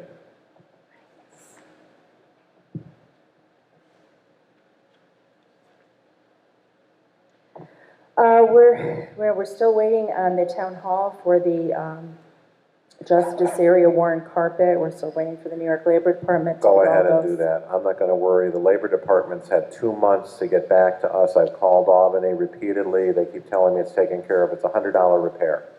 Yeah, okay, So get it fixed. all right. Highway door issues, as far as I know, we're still having, Bob's not here, but we were having some problems with the bay door openers. And we'd have Hayes, I believe, look at that and see what in the world's going on with that. Thank you to George for repairing the upper and lower parking lot area steps so that they're much safer now. We had a tree planting. Bob and the guys did that from a tree from Mike Gray's. We just need to make sure that that's pulled over so it straightens up. The front door, the automatic opening front doors on the town hall entrance have been installed. They're working well. The outside door is in need of being sanded and primed and then repainted. Since there's some rust now that that's fixed, we could do that, and hopefully maybe the summer help could do that. Also, the Mount Upton Park Committee, we met June 18th, and I will give that report later. Okay. Thank you, Gilda. Yep. Moving down, Planning Committee, Bob? Guess you can use the mic in the middle there. We have one simple subdivision for you to consider tonight, submitted by Gina Brown in Hamlet of Guilford. They have seen the survey map breaking up a couple of pieces of an existing parcel, and the intent there is the fire department will be buying those, adding them to their contiguous parcel that they're going to use, where they're going to build a fire hall. So we reviewed it, no problems. We took it to the county, no problems. So, Bob, can I just ask you a question? Yep. On the subdivision form, it's checked for both simple division and X for minor sub. So which is it? it's a simple, because it's only altering the boundaries of one lot. Any other questions for Bob? All right, what does the board want to do with this proposed subdivision? Okay, motion has been made by Councilmember Terry Ives to approve, I second. seconded by Councilmember Ward. Any further discussion? Hearing none, all in favor? Aye. Opposed? That's going to carry. Thank you. Not Upton Park, Gilda.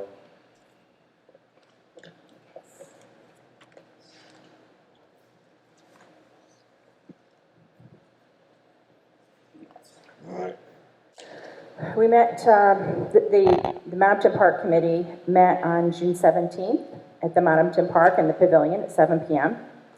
They are working on a park founding sign with names of those responsible for the founding of the park. The bathroom floor does need painting. That's something that could be done by our summer help. They had mentioned landscaping architecture plans. I don't really know too much more about that. Have you heard anything about that? Okay, they just talked about that kind of briefly. They do have a question for the board about the bleachers, whether the bleachers that are there should be kept or should they be removed for liability protection. People don't use them. They bring their own chairs to events. Some family did offer to fix and paint them, but they didn't do it yet. They don't look good, and they're concerned about the liability. I agree. I've gone out and taken a look at them. Some of them are not safe. I really, they're wood and metal frames on them. I think we can take a recommendation from the Parks Committee to have them dismantled and removed. And I think it's a liability issue, and they should not be there. Would that be done by the Highway Department? Or Highway Department's pretty busy. Okay. We may have to take a look at seeing how we can accomplish that. Okay. The other thing they had a question on were the scales. Yep. The big scales definitely need repairs. Terry and I looked at them. I took some pictures of them. They felt that they should not spend money on them, for the park committee to fix them. They were very old. They were probably in one of the feed stores at one time. They were put in years ago, and they're not in good shape. Generally, the tractor pulls that are held there bring in their own scales to use. However, I understand that Tired Iron Pull has requested use of these scales, correct? Yep. Really, my suggestion would be is that we declare them surplus and put them out to bid. And if somebody wants them, they can bid on them, and they go to the highest bidder. I don't want to get into, once again, as I said, repairing them, and they really don't get used. So if somebody has an interest in them, we'll put that out to bid. Okay. I'd entertain a motion to declare the scales at the Mountain Park surplus. I can make that motion. Okay, You want a second? Motion's made and seconded. Any further discussion? Hearing none, all in favor? Aye. Opposed? That's going to carry. Now, who would handle the bidding? Would Gail put this up to bid, or? We usually do. At this point in time, we don't have very many items. We usually wait till we have several items Surplus, out there. okay. So I'll let them know about that. Because that was their concern. They didn't want to be responsible for them. And they said, when getting $200 for an event, they didn't want to spend money fixing up the scales. Okay. Onto the pavilion, they would like the outdoor electrical outlets to be installed. They said that, George, that you were looking at somebody. Did they get a chance to look at them? I've already talked to Rich Barnes about that. He's pretty busy. Yeah. I'll check with him again to see if he can get over there. My understanding is they wanted 2 more electrical outlets put along the north wall. They were saying that possibly 4. Okay, I was told 2, but we can put 4. Maybe 2 is the minimum. Okay. Okay, he mentioned that the water shutoff isn't being used, so that's something that I guess we need to make sure that they're doing that. I've talked to Paul about having that removed. The frost-free hydrant that was there, we now have an outside spigot on the bathroom building. Okay. The garage building needs to be leveled. Manny would like to make the barbecue smaller. He said it needs to be made smaller, but he would need the use of a town truck to throw in the old blocks. I did talk to Bob about it. He didn't think that would be a problem. So he's just gonna have to work that out with Manny, how they wanna do that. They also need another table to use in the barbecue area. I think Rodney is gonna be working on building that. They need stones to put around the stone benches so that the mower will not hit the supports again, although Bob didn't think that's actually what caused the problem with the bench. Is it possible that Michaela could do that? I had mentioned it to Bob. He didn't seem to think that would be a problem. Yeah, I don't think it's a so. problem. I would just remove the sod and put some crushed stone. What Yeah. I had heard happen is somebody backed into the bench. That's what Bob said. The It park seemed to wasn't think it the was something mower. else. I don't know. They said Michaela is spending about 4 hours doing mowing and weed eating at the park, and they're very happy with her work. Right. They're also very thankful to Bob Fleming and the crew because they're always very quick to come and help them when they need it. They also would like to look into a possible purchase of a blower to use to clean off the floor of the pavilion. Oh, okay. This would be something that would be used to keep the stones cleaned off and blown away so that people don't step on them. They would like the town to look into purchasing one. They would prefer a gasoline-powered one to make it easier for them to use it around different areas. Quite a bit, I'm my understanding. And then when it sits over the winter, they'll pay for it again and buy a new one because the gas will start. I almost would Well, take what a would look you at a suggest? battery-operated one today. You can really get some. Are they pretty- going to be strong enough, powerful enough to be able to blow the stones off the floor? Just as strong as a gas. You've got enough outlets. Buy one. Yeah, right now they don't. But a gas one is gonna be expensive to keep running. Okay, okay. Alrighty, so you're suggesting a battery operated one, a rechargeable type? Okay. Okay. I will let them know that.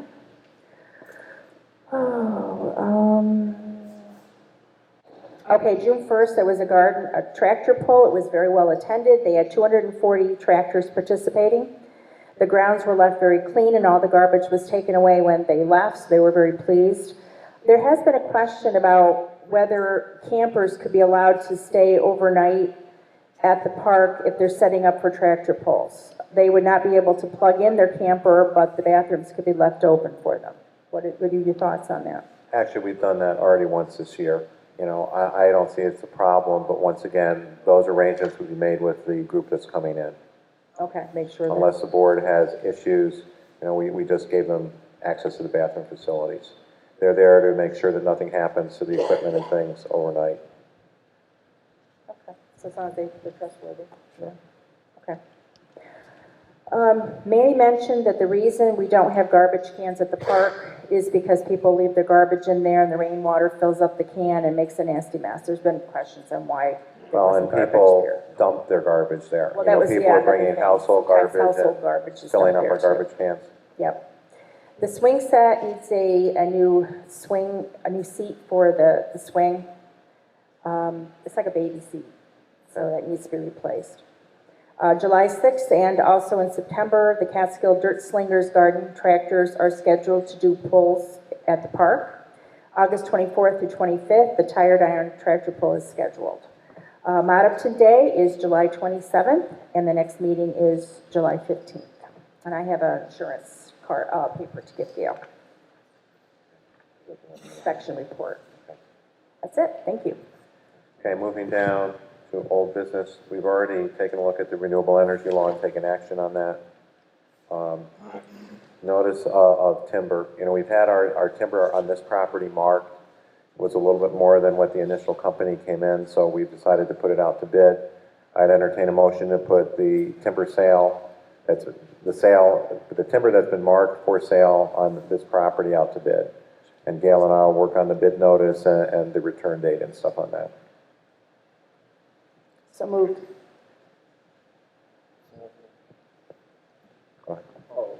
Second. All right, discussion on my part, I think we'll put some parameters as far as when they have to be in here and what, you know, we did have a tentative contract, I'll update that with them. And we'll have a bid opening and we probably won't be able to do anything until August when the board would decide to accept whatever bids come in or reject them. What happens with our agreement with Gransberry? What I spoke to them, and I said, you know, the initial amount that they gave us was not within, what was low enough that it didn't fall within our procurement policy, but after we had the timber marked, it was a higher amount, so, you know, what they had told us really wasn't accurate, based on their assessment of it. So we're trying to make sure we follow our procurement policy that we have, we'll put it out to bid, we'll do legal notice on that. Okay.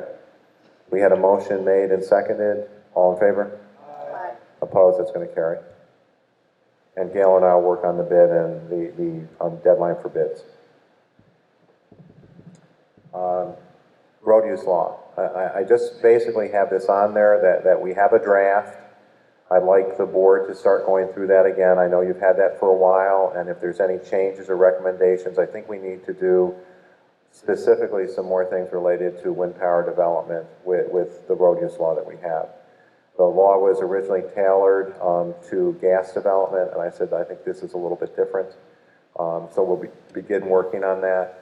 The board, although we had a draft law, never adopted it, but it's out there, and we'll continue working on that as we move forward into August. Moving down. New business, 284 agreement, the agreement for the Highway Department for work for this summer. It's in your packets.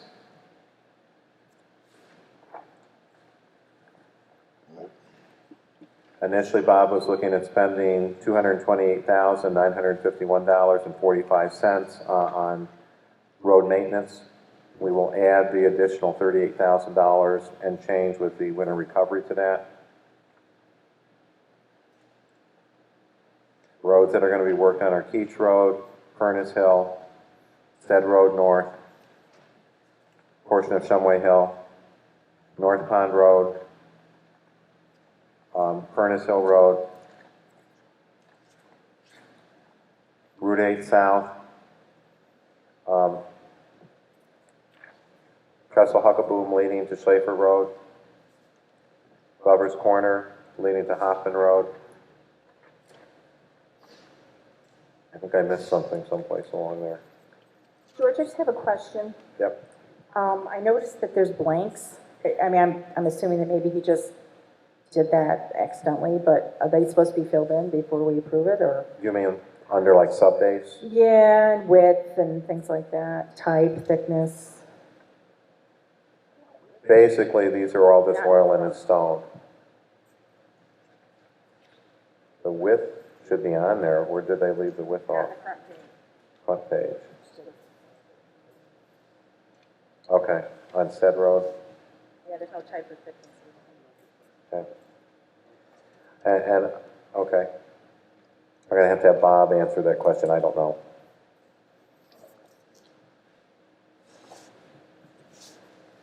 I know they have down on the one road from Trestle Huckabone down to Slafer. They need to go just a little farther beyond Slafer Road, even if they don't start quite up at Trestle Huckabone. Okay. Because there's a rough spot down in front of Okay. You're gonna talk to Bob about that? Yeah. As I said, we have a little bit of additional money coming in. It doesn't go that far. You know, we're looking at costs of between $40,000 and $45,000 per mile. Okay, does the board want to do with the 284 proposed agreement? Okay. Motion has been made to accept by Councilmember Terry Ives. Do I hear a second?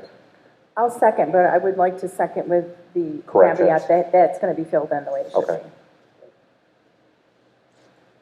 Any further discussion? Hearing none, all in favor?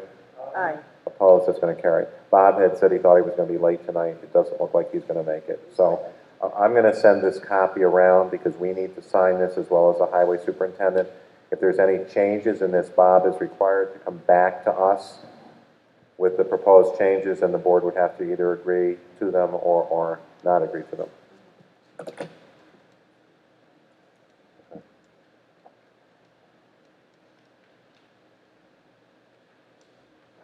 Ken, there you go. Yeah, I'm going to turn this over to Gail. We have a resolution for the second deputy clerk. We already did this, and apparently, was it the state didn't quite like what we had done? So we adopted the creation of the second deputy town clerk position and appointed Nancy to it. Shenango County sent it to the state. New York State Civil Service sent back and said that it was lacking. The position must be authorized by the town board to legally act for and in place of the town clerk, as is your first deputy town clerk. So what they have suggested, the easiest way to remedy this is to do this following resolution. Motion to authorize the second deputy town clerk position that was created by the board resolution on March 27, 2019 to act for and in place of the town clerk. Second. Hearing none, all in favor? Aye. Opposed? That's going to carry. Okay, the Encore lease. You know, I've been working on that probably for about 3 years now. It's come to some resolution. I think the mapping is there. I've walked the property, and I still believe, you know, and this is the tenant map. It's not a survey map. If you take a look at on the map that is in the agreement, you can see where the town hall is located. If you go directly back, there's a lot of green there. It's really, most of it's scrub stuff. To me, it looks like it was old cow pasture. You know, I've talked with some of the highway. Jeff says it's not that wet in there. I'd like to work, if we proceed with this with the company, to move the solar back into that area as much as possible. And that will pull it back further from the field on the other side of the 215 Marble, the house. Yeah, and to keep it out of the field as much as possible. But are we ready to agree that we're comfortable with the lease, which we've spent so much time on, and that the minor adjustments that you're proposing? Yep, I think we've probably spent 2 years on this. And as of the last meeting, when we worked with Zach on that, I believe we had everything incorporated, the changes into the lease that we had wanted. Right, so can we go to a public hearing on that? Or? I don't know if we have to. I had contacted Nate regarding whether or not it's required to have a public hearing on this, and he assured me he'd be back in touch by the 7th of July, and I have not heard from him. I'm obviously not prepared to look at this, and the first time I'm hearing about it, but I believe that a lease of town property requires a referendum. Okay. So there's, I know I'm 99% sure there's an additional step that's involved here. Right. I'm not sure about a public hearing, but I'm almost positive there's a referendum whenever you sell, lease, or convey anything. And my understanding is subject to what's called permissive referendum. Correct. If we're so petitioned, the board would have to have a public vote on that. Correct. So first it'll go out, and if there's enough of a petition that comes back to get enough signatures, then you have to follow that procedure. Right. I believe we need to do a public hearing whether we're required to or not. Oh, Because this is people's property, they need to have a say in what's going on their property. And I agree with that, and what I'm going to do is suggest if we can approve the lease, but we have to wait for feedback from our regular town attorney on. I'll get on Nate. Okay. So how would we move forward on this then tonight? I don't think we can move forward. The agreement's there, but I think we need to find out, which I do think this is subject to permissive referendum, and we'd have to do notification at the board meeting officially. And also then, as Guilford said, schedule a public hearing. I have a question. Sure. That I had asked a while back, and I really didn't get an answer on it. And it has to do with number 15, option to expand lease premises. Sure. It says, throughout the term of the lease agreement, tenant will have maintained an option to expand the premises to include any area necessary for further development, expansion, or modification of the project. Such option shall be exercised at tenant's sole discretion and will require no less than 30 days' notice to the landlord. Any expansion of the premises shall not exceed the property boundaries as shown in Exhibit A. Upon providing landlord notice, tenant shall supply an amended Exhibit B to be included herein, and then we'll pay the adjusted rent. I have a lot of issue with that. Well, the I have exhibit, had concerns with this from the beginning. okay, the Exhibit A is a map. It's a maximum of 30 acres. You know, I don't know, I haven't talked to them in more detail at this point in time. I'm assuming they're gonna look to use the 30 acres, but it can't go beyond that. Our exhibit that we needed was a mapping to show potentially where the proposed solar development would be. Is that the purple or the orange? Or red or whatever it is? Sorry? It's the background is the outline area, which would include the 30 acres, and what is in the purple is where the panels would be located. Yeah, I think if my memory is right, in early discussions of this, they said they wanted 30 acres, but they were going to develop 20.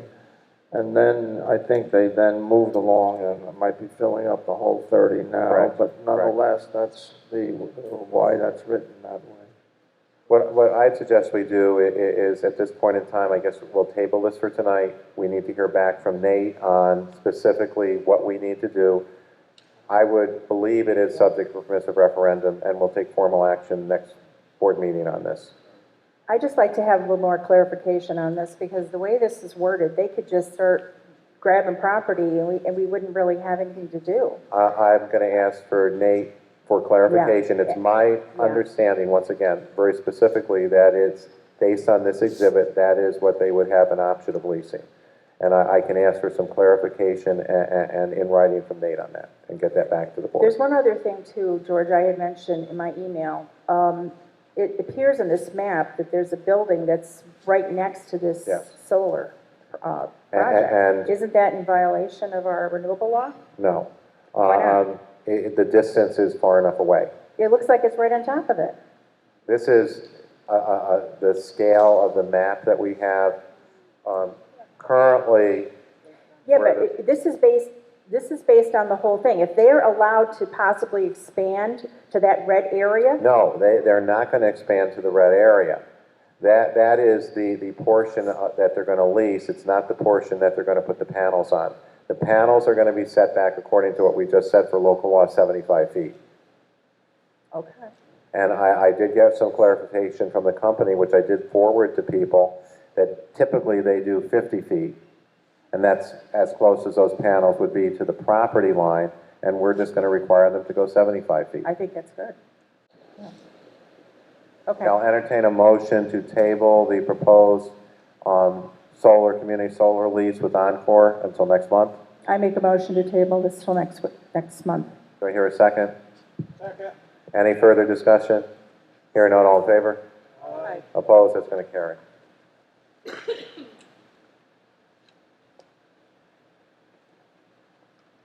We did not have a facility use request. We tentatively had a request for facility use. It did not come in, so we're just going to move on from that. Schedule a special meeting. We have gone back and forth. You know, after the last board meeting, we were asked for a Q&A with the community. I did send some ideas out to the board, and I'm going to thank you for your feedback. I did send those on to the concerned citizens group, and I'm just going to open it up for discussion at the board. We haven't had an opportunity to discuss it. I know there were some concerns from board members on what that might look like and what the guidelines would be. So I'm going to open that up to the board for some feedback.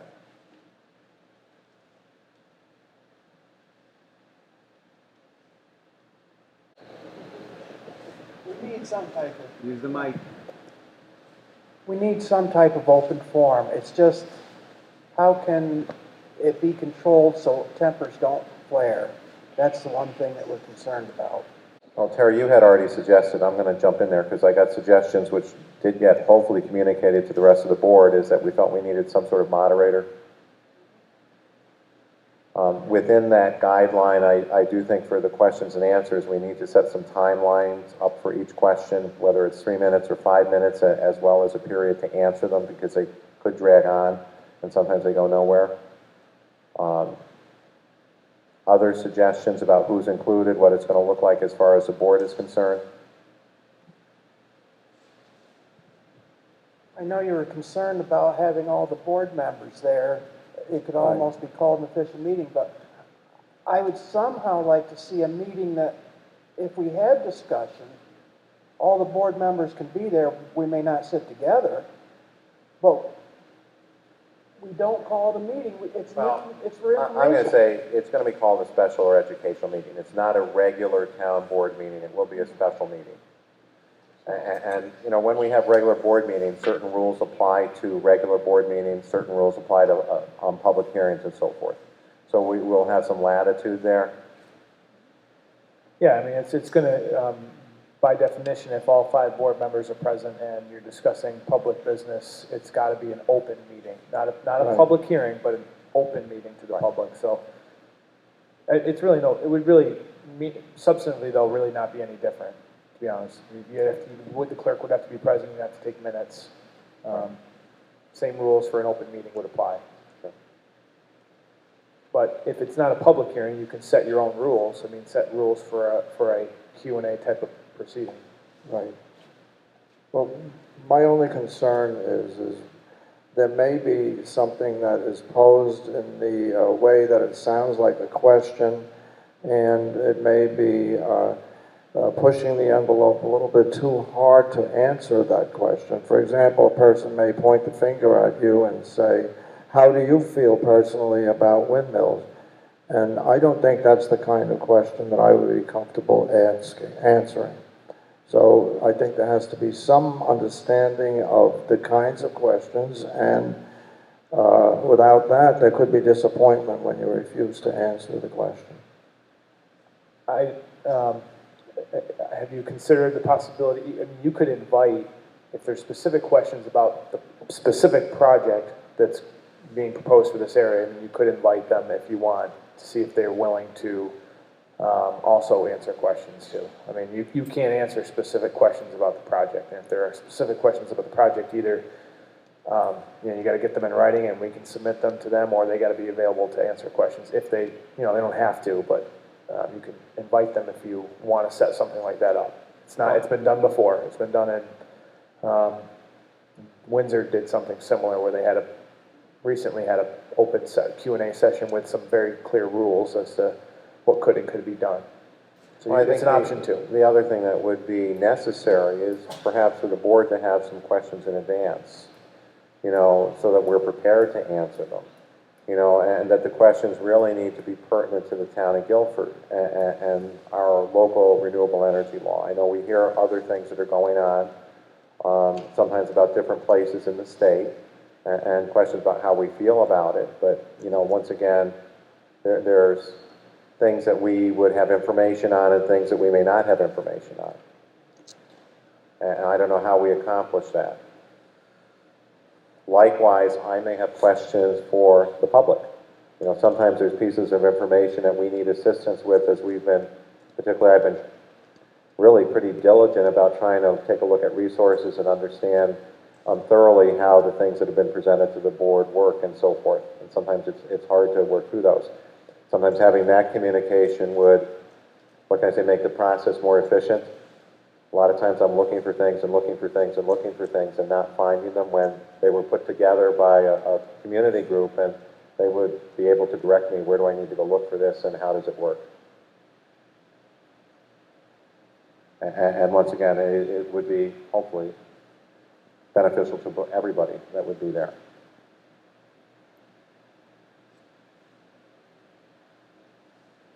I guess we're going to open up to the floor in a minute again, so we can get some feedback on what your thoughts are. And at this point in time, we haven't set a date.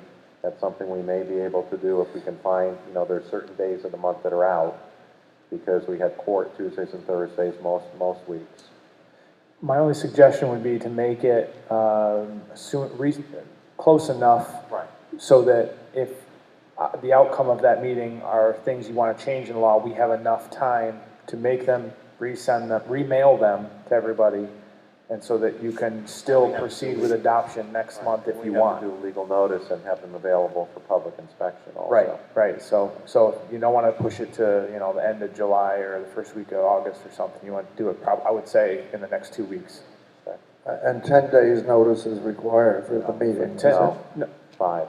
Yeah, 5 days notice for the public hearing, but What I'm saying is that the official copy of the law you are considering adopting needs to be in your hands. It needs to be mailed I to you, see. so you have it in your hands for 10 days before you can adopt it. So I want enough period of time so that if you have this meeting and you decide you want to change something, I can still do that before your before the August meeting.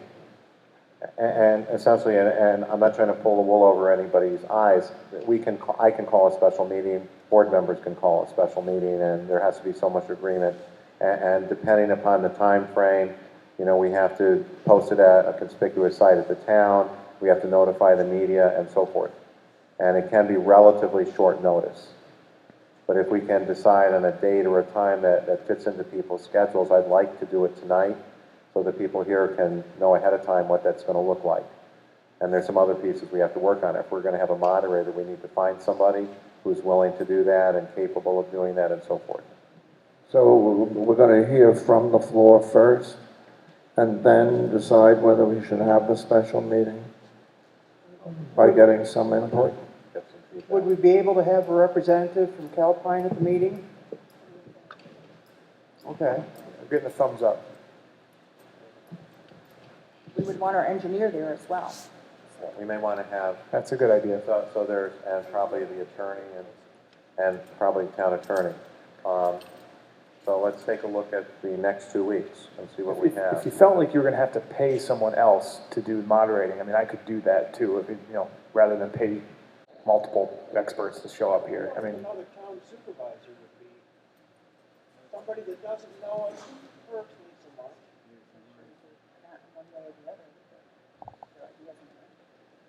I think a lot of questions might be for you too. We're not open to public comment Sorry, yet, sorry. so we'll be there in a second. Do we have any tentative dates that the board thinks they can work with? I can't do it before, I would say not, let's say the 23rd, actually, because I'm not going to be available. That really pushes us right to the last week of, right. I have availability any day. You can't do it until after the 23rd, or you would be I available? could do the 22nd, but that's... I can't do the 22nd. I have a already previous commitment. are you looking at an evening meeting? Like a Be an 7? evening meeting. Yeah. 23rd looks clear to me, if it's clear to you. Court night. Oh, but we meet here? Not the 24th. We could meet here, but furniture may be an issue because we have a court night and they need furnishings in the courtroom. And we may have them all here. What about the 24th?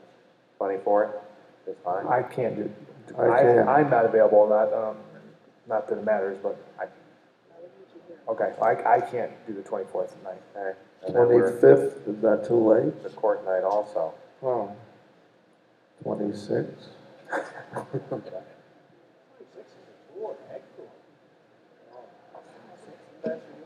Now, how comfortable is the board if everybody can't be here? Because, you know, this is really, we're going to be making a board decision on some of these things. We still have a quorum. We still will have a quorum. You know, council member Ward can't do next week, but what about the rest of the board? What night are you looking at doing? Well, Tuesdays and Thursdays are out next week. Monday evening, the 15th?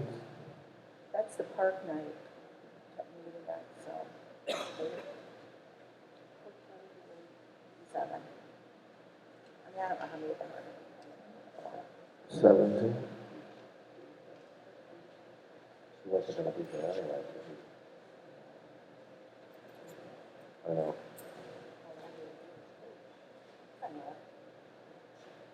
Gil, you're not available on the 15th, are you? No, No. no, I've already talked to the park committee about that. Okay. Is there a night that week that works for the rest of the board? Any night, pick a night. It's going to be Monday, Wednesday, or Friday. Brady, what's your availability? What's the date? The 15th, the 17th, or 19th? 15, 17, or 19? 17th would be the best for me. Okay, why don't we, 7 o'clock? Highway garage?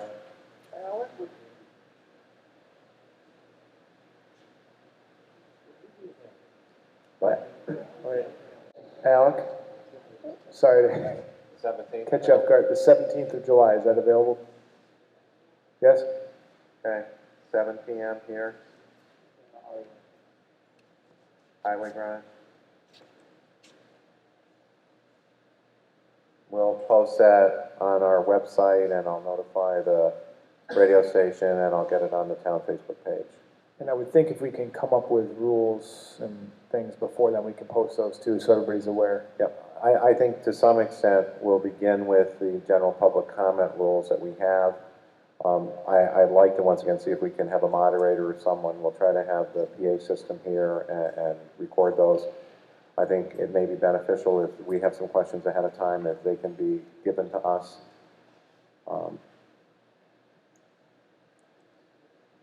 Can board think of anything else that we're going to look to do? I know I had some generic proposals that were out there. I think we'll tweak them a little bit.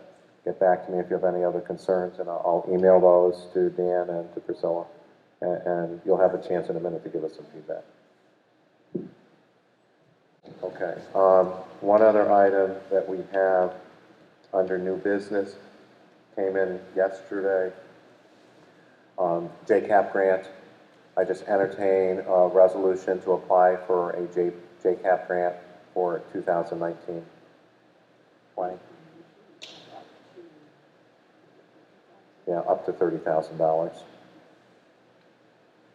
At this point in time, we don't have any plans for some court money, but last year it was last minute. If we have a resolution and we decide that we can access some funds through the New York State court system, we have the resolution done, which we have to have. Yep, I would entertain a resolution to apply for next year's JCAP grant. So moved. Do I hear a second? Motion's made and seconded. Any further discussion? Hearing none, all in favor? Aye.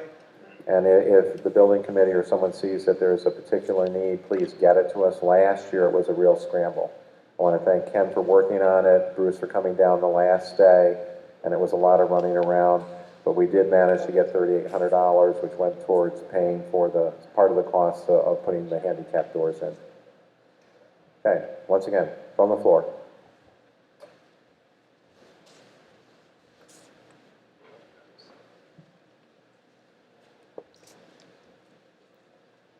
My name is Rita Kane. I'm a property owner for 59 years. I live on Furnace Hill Road. My daughter lives next door. My son has property in our settlement. My mother lived on Gospel Hill. And my in-laws have an old schoolhouse on the Guilford Road. I sold recently property just around the corner on Joslin in 2 days. No problems. Now, right now, currently, there's property for sale that has sold. It's under contract right now at $219,000, and they're selling it for $215,000. With the new owners, know the turbines will be on both sides of their property, and there's been no problem. Thank you. Okay. Next, please.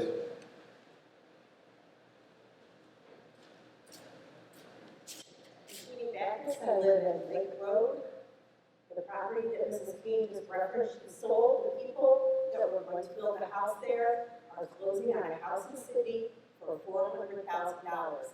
And they're not building a house in Guilford because of the turbines.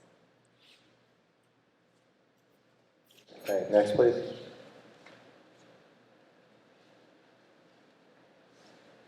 Anyone else from the floor?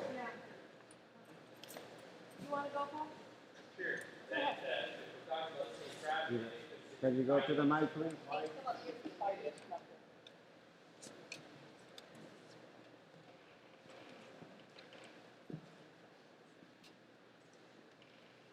The property they're talking about, they couldn't get the financing for $505,000 for a new house, so. The property they're referencing, they couldn't get the financing for that $505,000 house. Okay, Continuing, next, please. What's that mean? I don't know. Sure, go ahead. Oh, we have two people coming.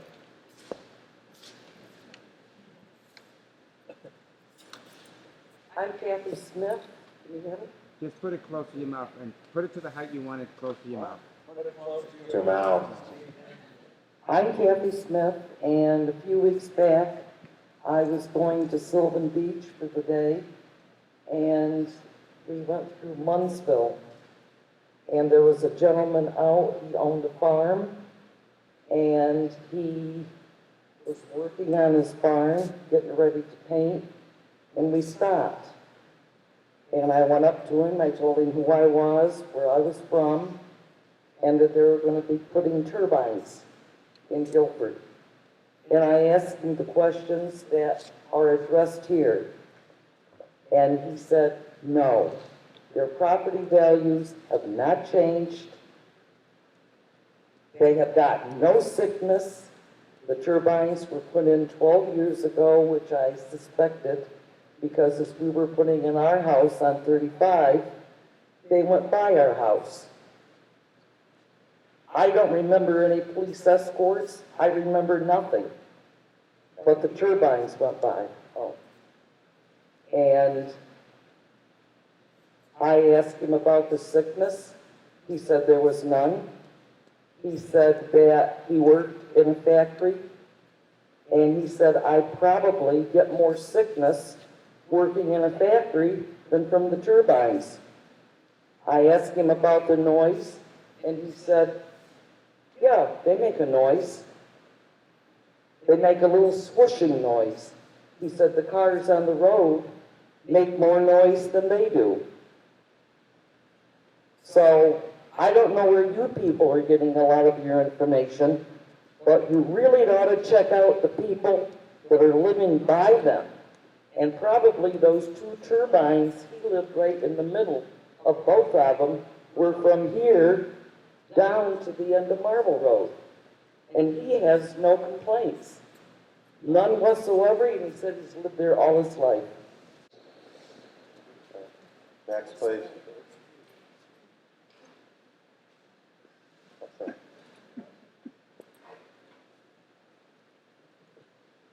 Just a couple of things that are bouncing all over the place here. Lift the mic to your height of your mouth. You're bending down. Put it comfortable so you can speak into it. How's that? Yeah, that's better. Okay.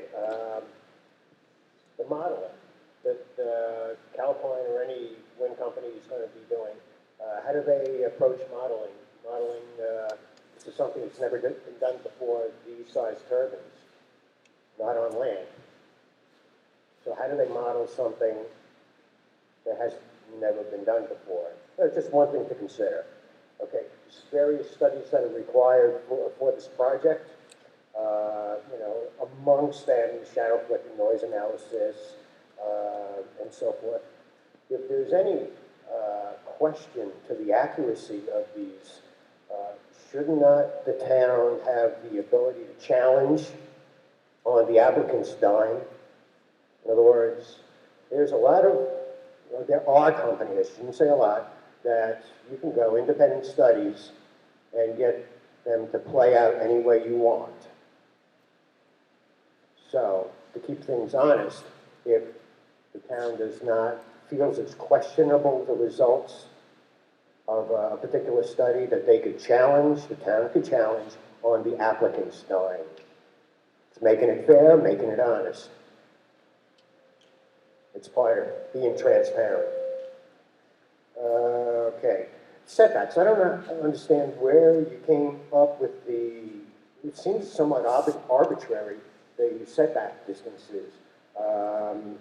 It seems best to lean towards larger ones where there's a bigger safety buffer. In industry, you typically have, like in rigging, you'll have a rated capacity. That's where a mechanical item will fail at a particular rate. And then you have your safe working load. And that safe working load is about a quarter to a third of that ultimate capacity. So you have that big buffer, safety buffer. We don't have that here. You know, if you're talking like at 1,500 feet for a setback, blades of this size in excess of 200 feet, and I think they're around 205 feet, plus or minus. Rutgers University did an analysis theoretically that they could be tossed ice throw 1,700 feet. We're under that. So that doesn't make sense. Theoretically, a chunk of ice can get thrown 1,700 feet, yet our setbacks are 1,500 feet. Anybody notice anything wrong with this picture? Okay, there is a negative buffer there. So what I'm saying is considering something larger where you do have a larger buffer. So if you went by industry standards, you would be talking 5,100 feet at 3 times the potential of what ice can be thrown from blades of this size. Just something to consider. Being that you folks are in charge of you have a statutory obligation to maintain and protect our health, welfare, and safety, these are serious matters. And as far as the blasting, anybody a geologist here? I'm not. Okay, I don't know how far shock waves can travel through bedrock. So this is something, I'm not even going to make any claims because I just don't know, but that's something that needs to be addressed by an expert. How far do these shock waves go? How, you know, with a particular charge, where will the effects potentially be? So that's just another item to consider. And again, you know, coming back to the avian and bat mortality, if we feel a study is incomplete, inaccurate, or is just generally in question, to have the Audubon Society come in and address it and do another study on the applicant's time. Thank you very much. There's one item I do want to respond to, and a couple months back you made a reference to an article determining safe setbacks using science and I think not politics, and that you basically gave us a reference of an abstract. I read the abstract and I went beyond to read the entire study, and it was done by Jonathan Rogers, and I forget exactly what Southern University he was from. He actually today has a company called Persimia that talks about setbacks. I think I mentioned last month he sent me a study.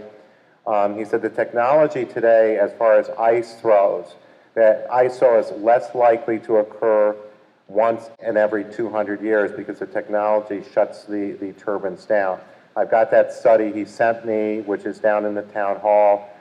They had done an extensive study in Kansas on that. He also does modeling for specific turbine sites. I asked him, well, as a quote, what would it cost the town, give me a ballpark figure, if you were to do a study for the town? And he said it would be, to start out, $12,000. That did not include the sound study. It was basically just other setbacks. Within that study, he also talked about turbine blade failure. And I don't remember the exact wording, but it was something to the effect that turbine blade failure has occurred so infrequently, there's no statistical data on it, that it was multiple times less likely to occur than ice throw. I've got that available. Please feel free to come in. And I'm just taking from the summary that was in that survey. It's probably about 70 pages long, but it is available for you. We are trying to follow up on these things, and it took me a while to actually find a free copy of the entire study. In most cases, they wanted you to pay X amount of dollars, and it was available for that I could download and do have that. Sure, sure. Next. Can we still comment on the draft? Sure. Okay. So I have a couple of concerns regarding to the wells. On page 8, section UB, where it says a report identifying active water supplies on any sites where blasting may occur. So whose discretion is that? How is Calpine going to know which turbines are going to need blasting and which ones aren't? Isn't it a little vague?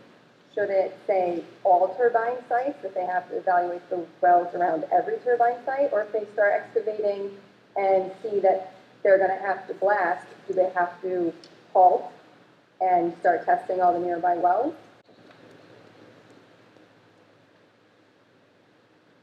So I think that needs to be reconsidered, the way that that's worded. Just real quick on that, my interpretation, and I can correct this if anybody feels like it's not clear, but it was meant to be expansive in a sense that if it's even possible that they may blast, then they have to provide the report. So in other words, even if they, let's say they're not sure, because this says if it's require testing where blasting may occur, they would have to provide it because But they would think the it may. possibility exist at every turbine site? I have no idea. It might not be, no, that's not true. Do they know that before they even? I don't know that. I'm saying, We don't know that, that's why I'm saying that. so what you're suggesting, just to be clear, you're suggesting the change be, they require That is, a the report? wells are tested at either every turbine site, or if they didn't test and then decide they need to blast, that they need Okay. to halt production and start testing. I follow you, okay. Yeah. So also, on page 12, where it talks about, like, if somebody's water supply is no longer usable after the turbines go in, and it says that Calpine's gonna have to pay for a new well. Am I reading that correct? For any wells that went bad after? Okay. So what happens if somebody's lot is too small to put in a new well? Because now you have to consider their septic and where it is and the distance from where the well can go. What if the well has to go on the complete opposite side of the property under a driveway, and the paved driveway needs excavation? Is Calpine paying to fix the driveway? Are they paying to reroute piping to go in the other direction of the house? What if there's structures on the property, a garage or a shed or a barn, that's the only place the well is going to go? What if, so if the parcel is not big enough for a well, does it go on a neighboring parcel? Where is it going? How did it get a well? Okay, I personally am having well issues. I had a well driller come to the house. He took a sample, sent it to a lab. I'm having a lot of sediment in my water. I asked them, why is this happening? They said, we don't know. Somebody could have drilled a well up the road from you a mile away, and it can impact the veins in the ground. It could have collapsed a vein that's pushing all the sediment into your water. It could open a new vein that's pushing the water in. It can collapse a vein that completely shuts off the water. So people could be affected up to a mile away. Or is it at their expense to dig a new well? So because I have sediment, I had to buy an additional sediment filter and install that. Some people might need softeners. Is Calpine going to pay for all related expenses to well problems, or just the new well? So there's a lot more that goes to it than just simply digging a new well. Okay, next.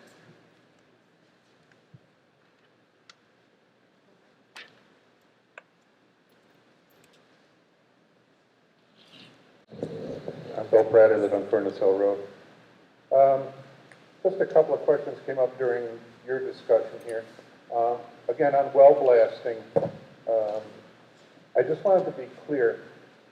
During the discussion, at the end of the discussion, I did hear George make the statement that the distance would be 1,000 feet. And at the same time, I heard Brady, I'm not sure if it's Mr. Brady, if Brady is the first name or last name. First name Brady. I heard him echo that, but he echoed 500 feet. So I want to be sure that I understand, are we talking about a distance of 1,000 feet or 500 feet?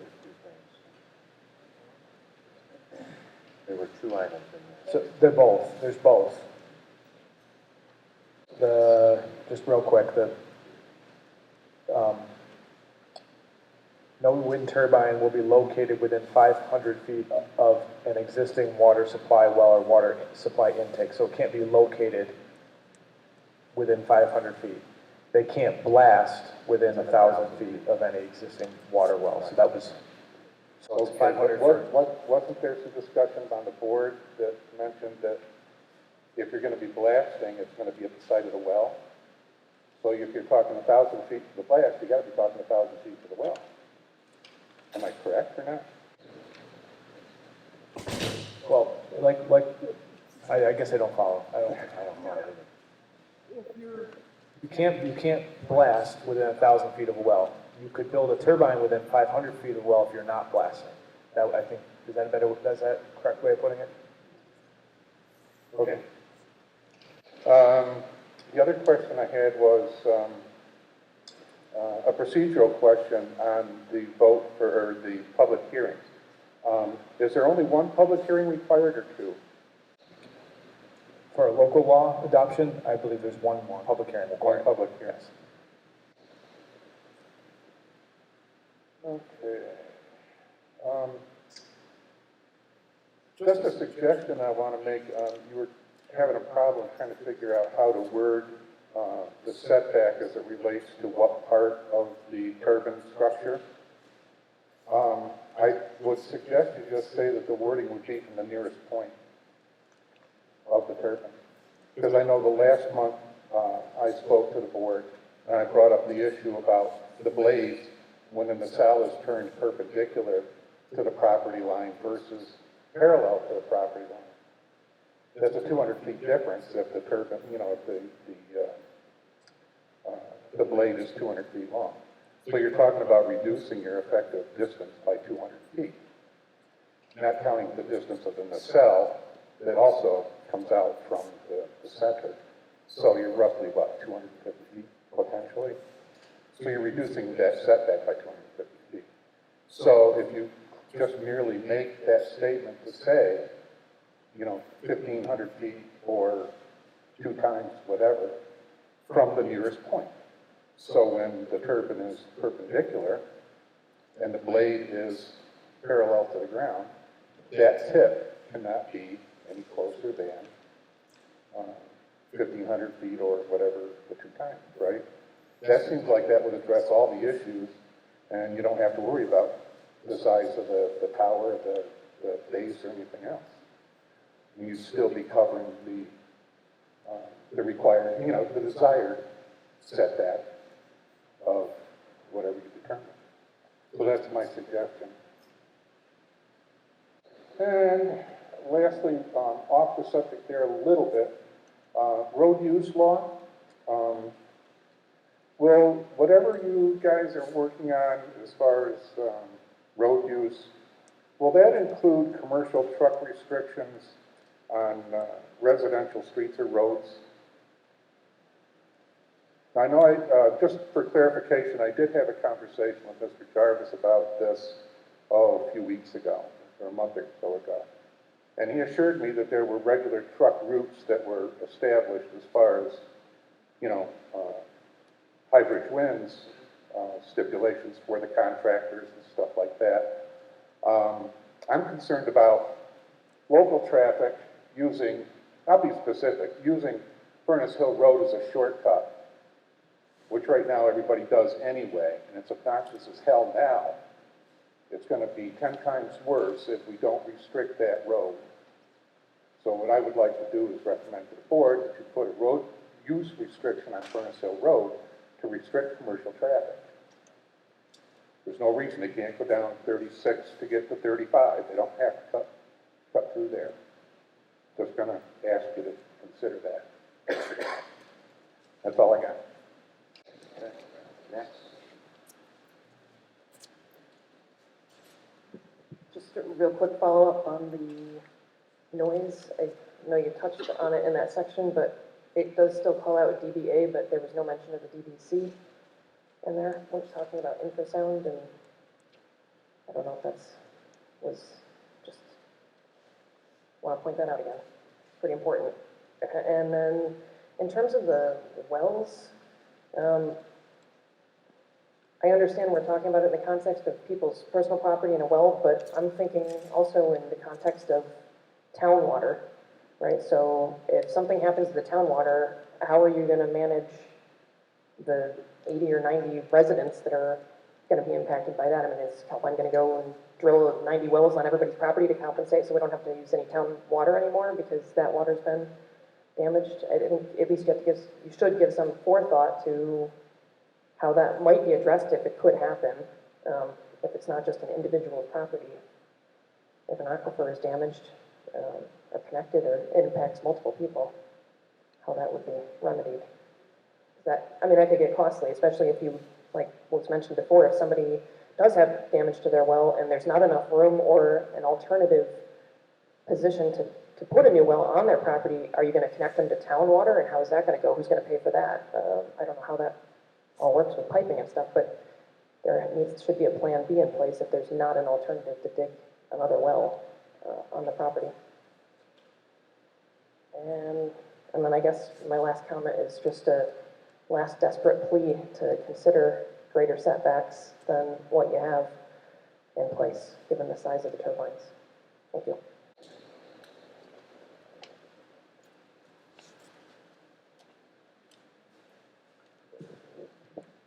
When I was a kid, I grew up on top of Belden Hill in Broome County. And I was around when they built Interstate 88. I don't know if any of y'all remember that, but I do. And when they were blasting Belden Hill to put in the interstate, all the windows in my house where I lived, where I grew up, blew out from the dynamite. Guess how far away we lived? Yes, just somebody, please guess. 2 miles. 2 miles from the blasting site on Belden Hill was my house, and yet all the windows in our house blew out that summer. All of them. They all had to be replaced. My point to that story is what he said earlier about the shock waves and it's going to affect more than just what you think, more than 1,000 feet or 1,500 feet. I lived 2 miles from Interstate 88. And I know because I used to play field hockey when I was in high school, and I used to run to the interstate and back so we clocked it. So I know how far I lived. It's a long ways.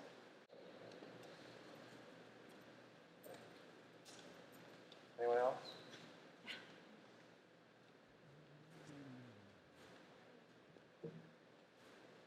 All right, first I want to apologize for interrupting earlier. Dan asked me to speak about the special meeting that you were scheduling, and I think my point was that you end up answering a lot of questions, and that's okay, and so we want to be able to ask them to you, but I don't think it would be effective for you to be a moderator and be answering questions. I think that's a lot of the reason we want to give take it off of George's shoulders as well, so that you don't have to feel like you have to be the moderator and be worried about anger issues and keeping control of the room at the same time of understanding what's going on, the questions and answers. I'm not going to do that. Yeah, and that's I'm what taking notes on what's I was going on. saying. I don't think he should be. That's why I said that. Anyways. Okay, so I think that we generally agree on the meeting ideas. I think that we're happy to give you a list of some questions. I think the list of questions you're going to get are all the ones you've already heard, that we really just want to understand the decisions that are being made.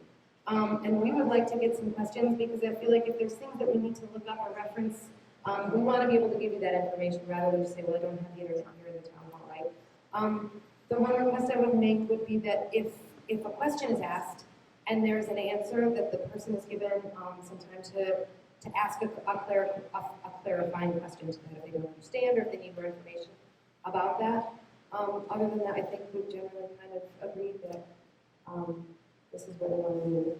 I have some other comments not related to the meeting. There is a few. In relationship to the water well survey that we have now written into the law that we're going to require Calpine to do, they had sent out surveys to several people. I don't know who or how they picked, but there were quite a few people who said that they received notices in the mail that Calpine wanted to inquire about their well. I didn't get one of those, so I don't know about it.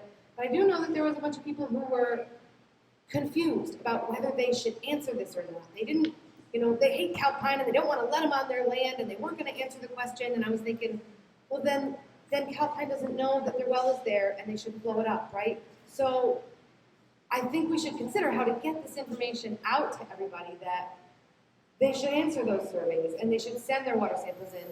If the water sample is supposed to be sent in from the homeowner rather than Calpine coming onto their land to collect the water sample, that would probably go over a little better and they would get more responses. I would hate for somebody to not answer that survey and then for Calpine to be able to say, well, you didn't answer your survey, we didn't know your well was there, so we don't have a pre-screening thing. So I just want people to think about that and how we can get the word out to folks on that one. So on the section of the wind law, the nighttime DBAs that I was referencing in my last comment, Mr. Beagle, he said that these were strict requirements, okay? Dan has written down that he also said that the DBAs could go up to 100 at nighttime. So normal places, average villages and cities and towns and campgrounds have nighttime noise restrictions. This law is the exact opposite of that. It reads at 45, what does it say, 40 for daytime, for regular time, and then for nighttime hours, you're allowed this annual huge swing thing, where you're allowed to be as loud as you want to. This is the exact opposite of an actual noise ordinance. It is the disturbed sleep that is the main reason why there are all of the complaints about health issues. Your body heals itself when you're sleeping. If you get a cut on your finger, or if you have cancer, your body is only healing itself when you're sleeping. So if you don't sleep, you never heal and you get sick. And that's where the sickness comes from. Maybe a tiny Too bit far further away. away? No, you were too Too close. close? I don't know, Can you guys hear me well? Sure, we can hear you. It's fine. Pull the mic back a little ways. Okay. Back. Okay. Anyways, the law as it was written, before you crossed it out and rewrote it, seems like the proper way to do it. So it seems like the rewrite of this law was one of those things that we would say Calpine wrote this law because it allows them to not have any regulations of sound. And so that brings me to the next part of it, which is what he said was that we don't have to enforce this law. So we have to verify the data. We have to verify the maximum capacity. Whether it's Calpine or whether it's somebody under 25 megawatts, there's nobody to enforce these laws that we write. So we have to enforce them ourselves. If we don't write that into this law, then the only thing, like Ken said, the only thing we have is a lawsuit. So everybody here is going to start suing people because we don't have a way to fix a problem. So I wonder if anybody on the town board had read through the Enfield bill law that we sent through. It had a really comprehensive complaint resolution process. And part of that process was that the board had a bond that was held for any expenses that the town incurs related to industrial wind turbine issues. It was the Enfield wind law. Okay, and you know that was sent back for revision. It's a draft, yes. Either way, just like ours is a draft. It hasn't passed yet. Either way, the point is it has a complaint resolution process. If we don't have that, we have no way to enforce the law. We don't have any money to do the testing, to say whether they're following these rules. Somebody's going to say they're at 60 or 100, and it's going to say, well, you've already talked about this. Well, we don't know. How will we know? Who's going to do the testing? We need some money to pay for that, and we need to be able to have a process in place for shutting them down if they don't. I have one more topic. It is the permissive referendum that George knew about. I was happy he knew about that. I've been researching the permissive referendum a lot lately because I felt just really convinced that the town people should be able to vote on this issue. Permissive resolution outlines a number of reasons that the town is allowed to vote. This doesn't fall into one of those categories. leasing land for a solar farm does, but because this property doesn't technically belong to the town, if permissive resolution doesn't follow. If I read that law correctly, under the board's own power, they are allowed to put this to a town vote. Maybe I'm reading that wrong, but I do know, and George knows, that the Assemblyman, Cliff Crouch, said he's planning on putting state legislation forward so that the town people can vote on these processes through the permissive resolution. So, if you have the opportunity to make this a town vote, I would ask that you do that. I'm not sure. You didn't know about permissive resolution when we were talking about it before, so I'm not sure if you know the answer to that question.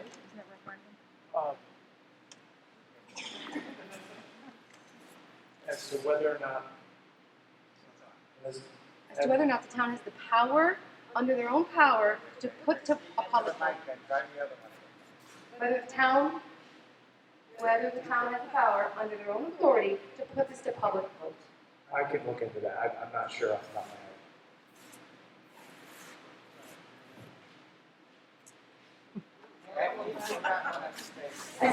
I think there was a, thinking about I'm just going to respond. Once again, I'll have Brady take a look into that. It was an issue that I raised with Nate Van Wy, who's our general town attorney, and he gave me an explanation that was beyond what I saw when I read the law, is that it doesn't qualify for that because of different parameters that are already in the law for permissive referendums. There are certain things that you are required to have a permissive referendum, and it doesn't allow the town just to have one, if they so choose. But once again, we'll get some clarification on that, and if need be, we'll get legal reference for you. okay. All right, thank you.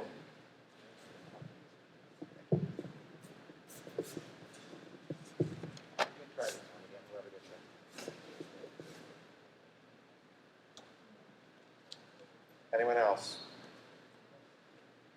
Okay, I'm going to thank you for coming. We do have.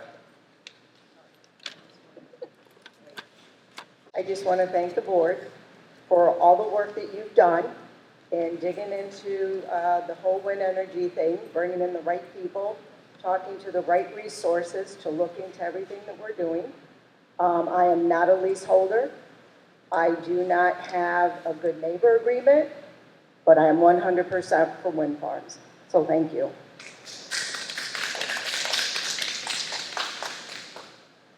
I'm just going to mention there are a variety of materials that I've collected down at the town hall. We've either had 5 or 6 people come in. Jeannie was in the other night. She knows we have a table now of wind power materials.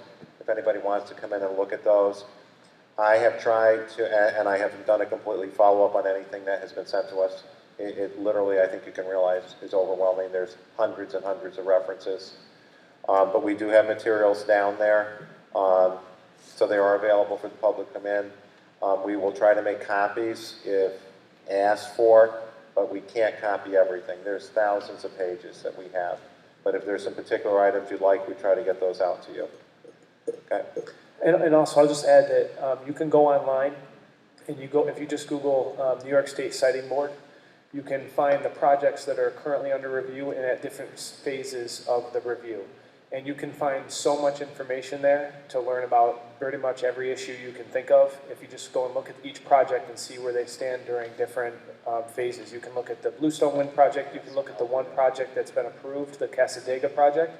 There's a whole decision in there that talks about all of these issues, and I just would encourage anybody who wants to learn more to look at that. That's one of the primary resources that I and the board are using to look at different things. So I just encourage people to do that. Once again, is there anybody else who would like to make public comments? I'm Dan Harrington, and as somebody who was and is against fracking, I'm very disheartened that we're talking about water. There's a very easy solution to that and to the sound levels, and that's a greater setback. And we're asking for these protections for people that don't have leases. They have nothing to gain. They have everything to lose. Most of us have all of our wealth, all of our money wrapped up in our homes. And it's only reasonable that we want protections. It's very reasonable. It's very hard to think about a turbine height that we're talking about 650, 600 or 676. But it's not hard to think about 2 times the setback. We can think about that right on our table. You look at your water bottle right there and you go out 2 times and you picture your house the size of your thumbnail. That's what people are going to be living with that do not have leases. If people want a lease and they want to put them right on their back door, by all means, let them do it. These are the people that don't want a lease. They have everything to lose. Consider a turbine the height of that garage door, and now consider your house the size of that water bottle, and you can't tell me that that's not going to affect somebody's property value or affect them. And he said, with the average decibels being an average over a year, people could be living with 100 decibels at times. And now how do you get that average throughout the year? Do you wait to the end of the year and say, oh, yep, it spiked up to 100, I guess we did go over for the year. It sounds like nobody's going to be protected. That's very serious concerns. These are for people, your residents, and you. You may be subject to this too. They're going to be close to you folks. You're part of us. We're all part of this town. We just want protections. We're being reasonable. Okay? Let the leasers do what they want. Apparently they can. This is for the rest of us that are asking you to please protect us. How is that unreasonable? Thank you. Anything else? We do have executive session tonight. We've got a couple legal pending, they're not pending, they're current legal issues I need to update the board on. Thank you for coming. We'll need to close the doors because executive session is privileged.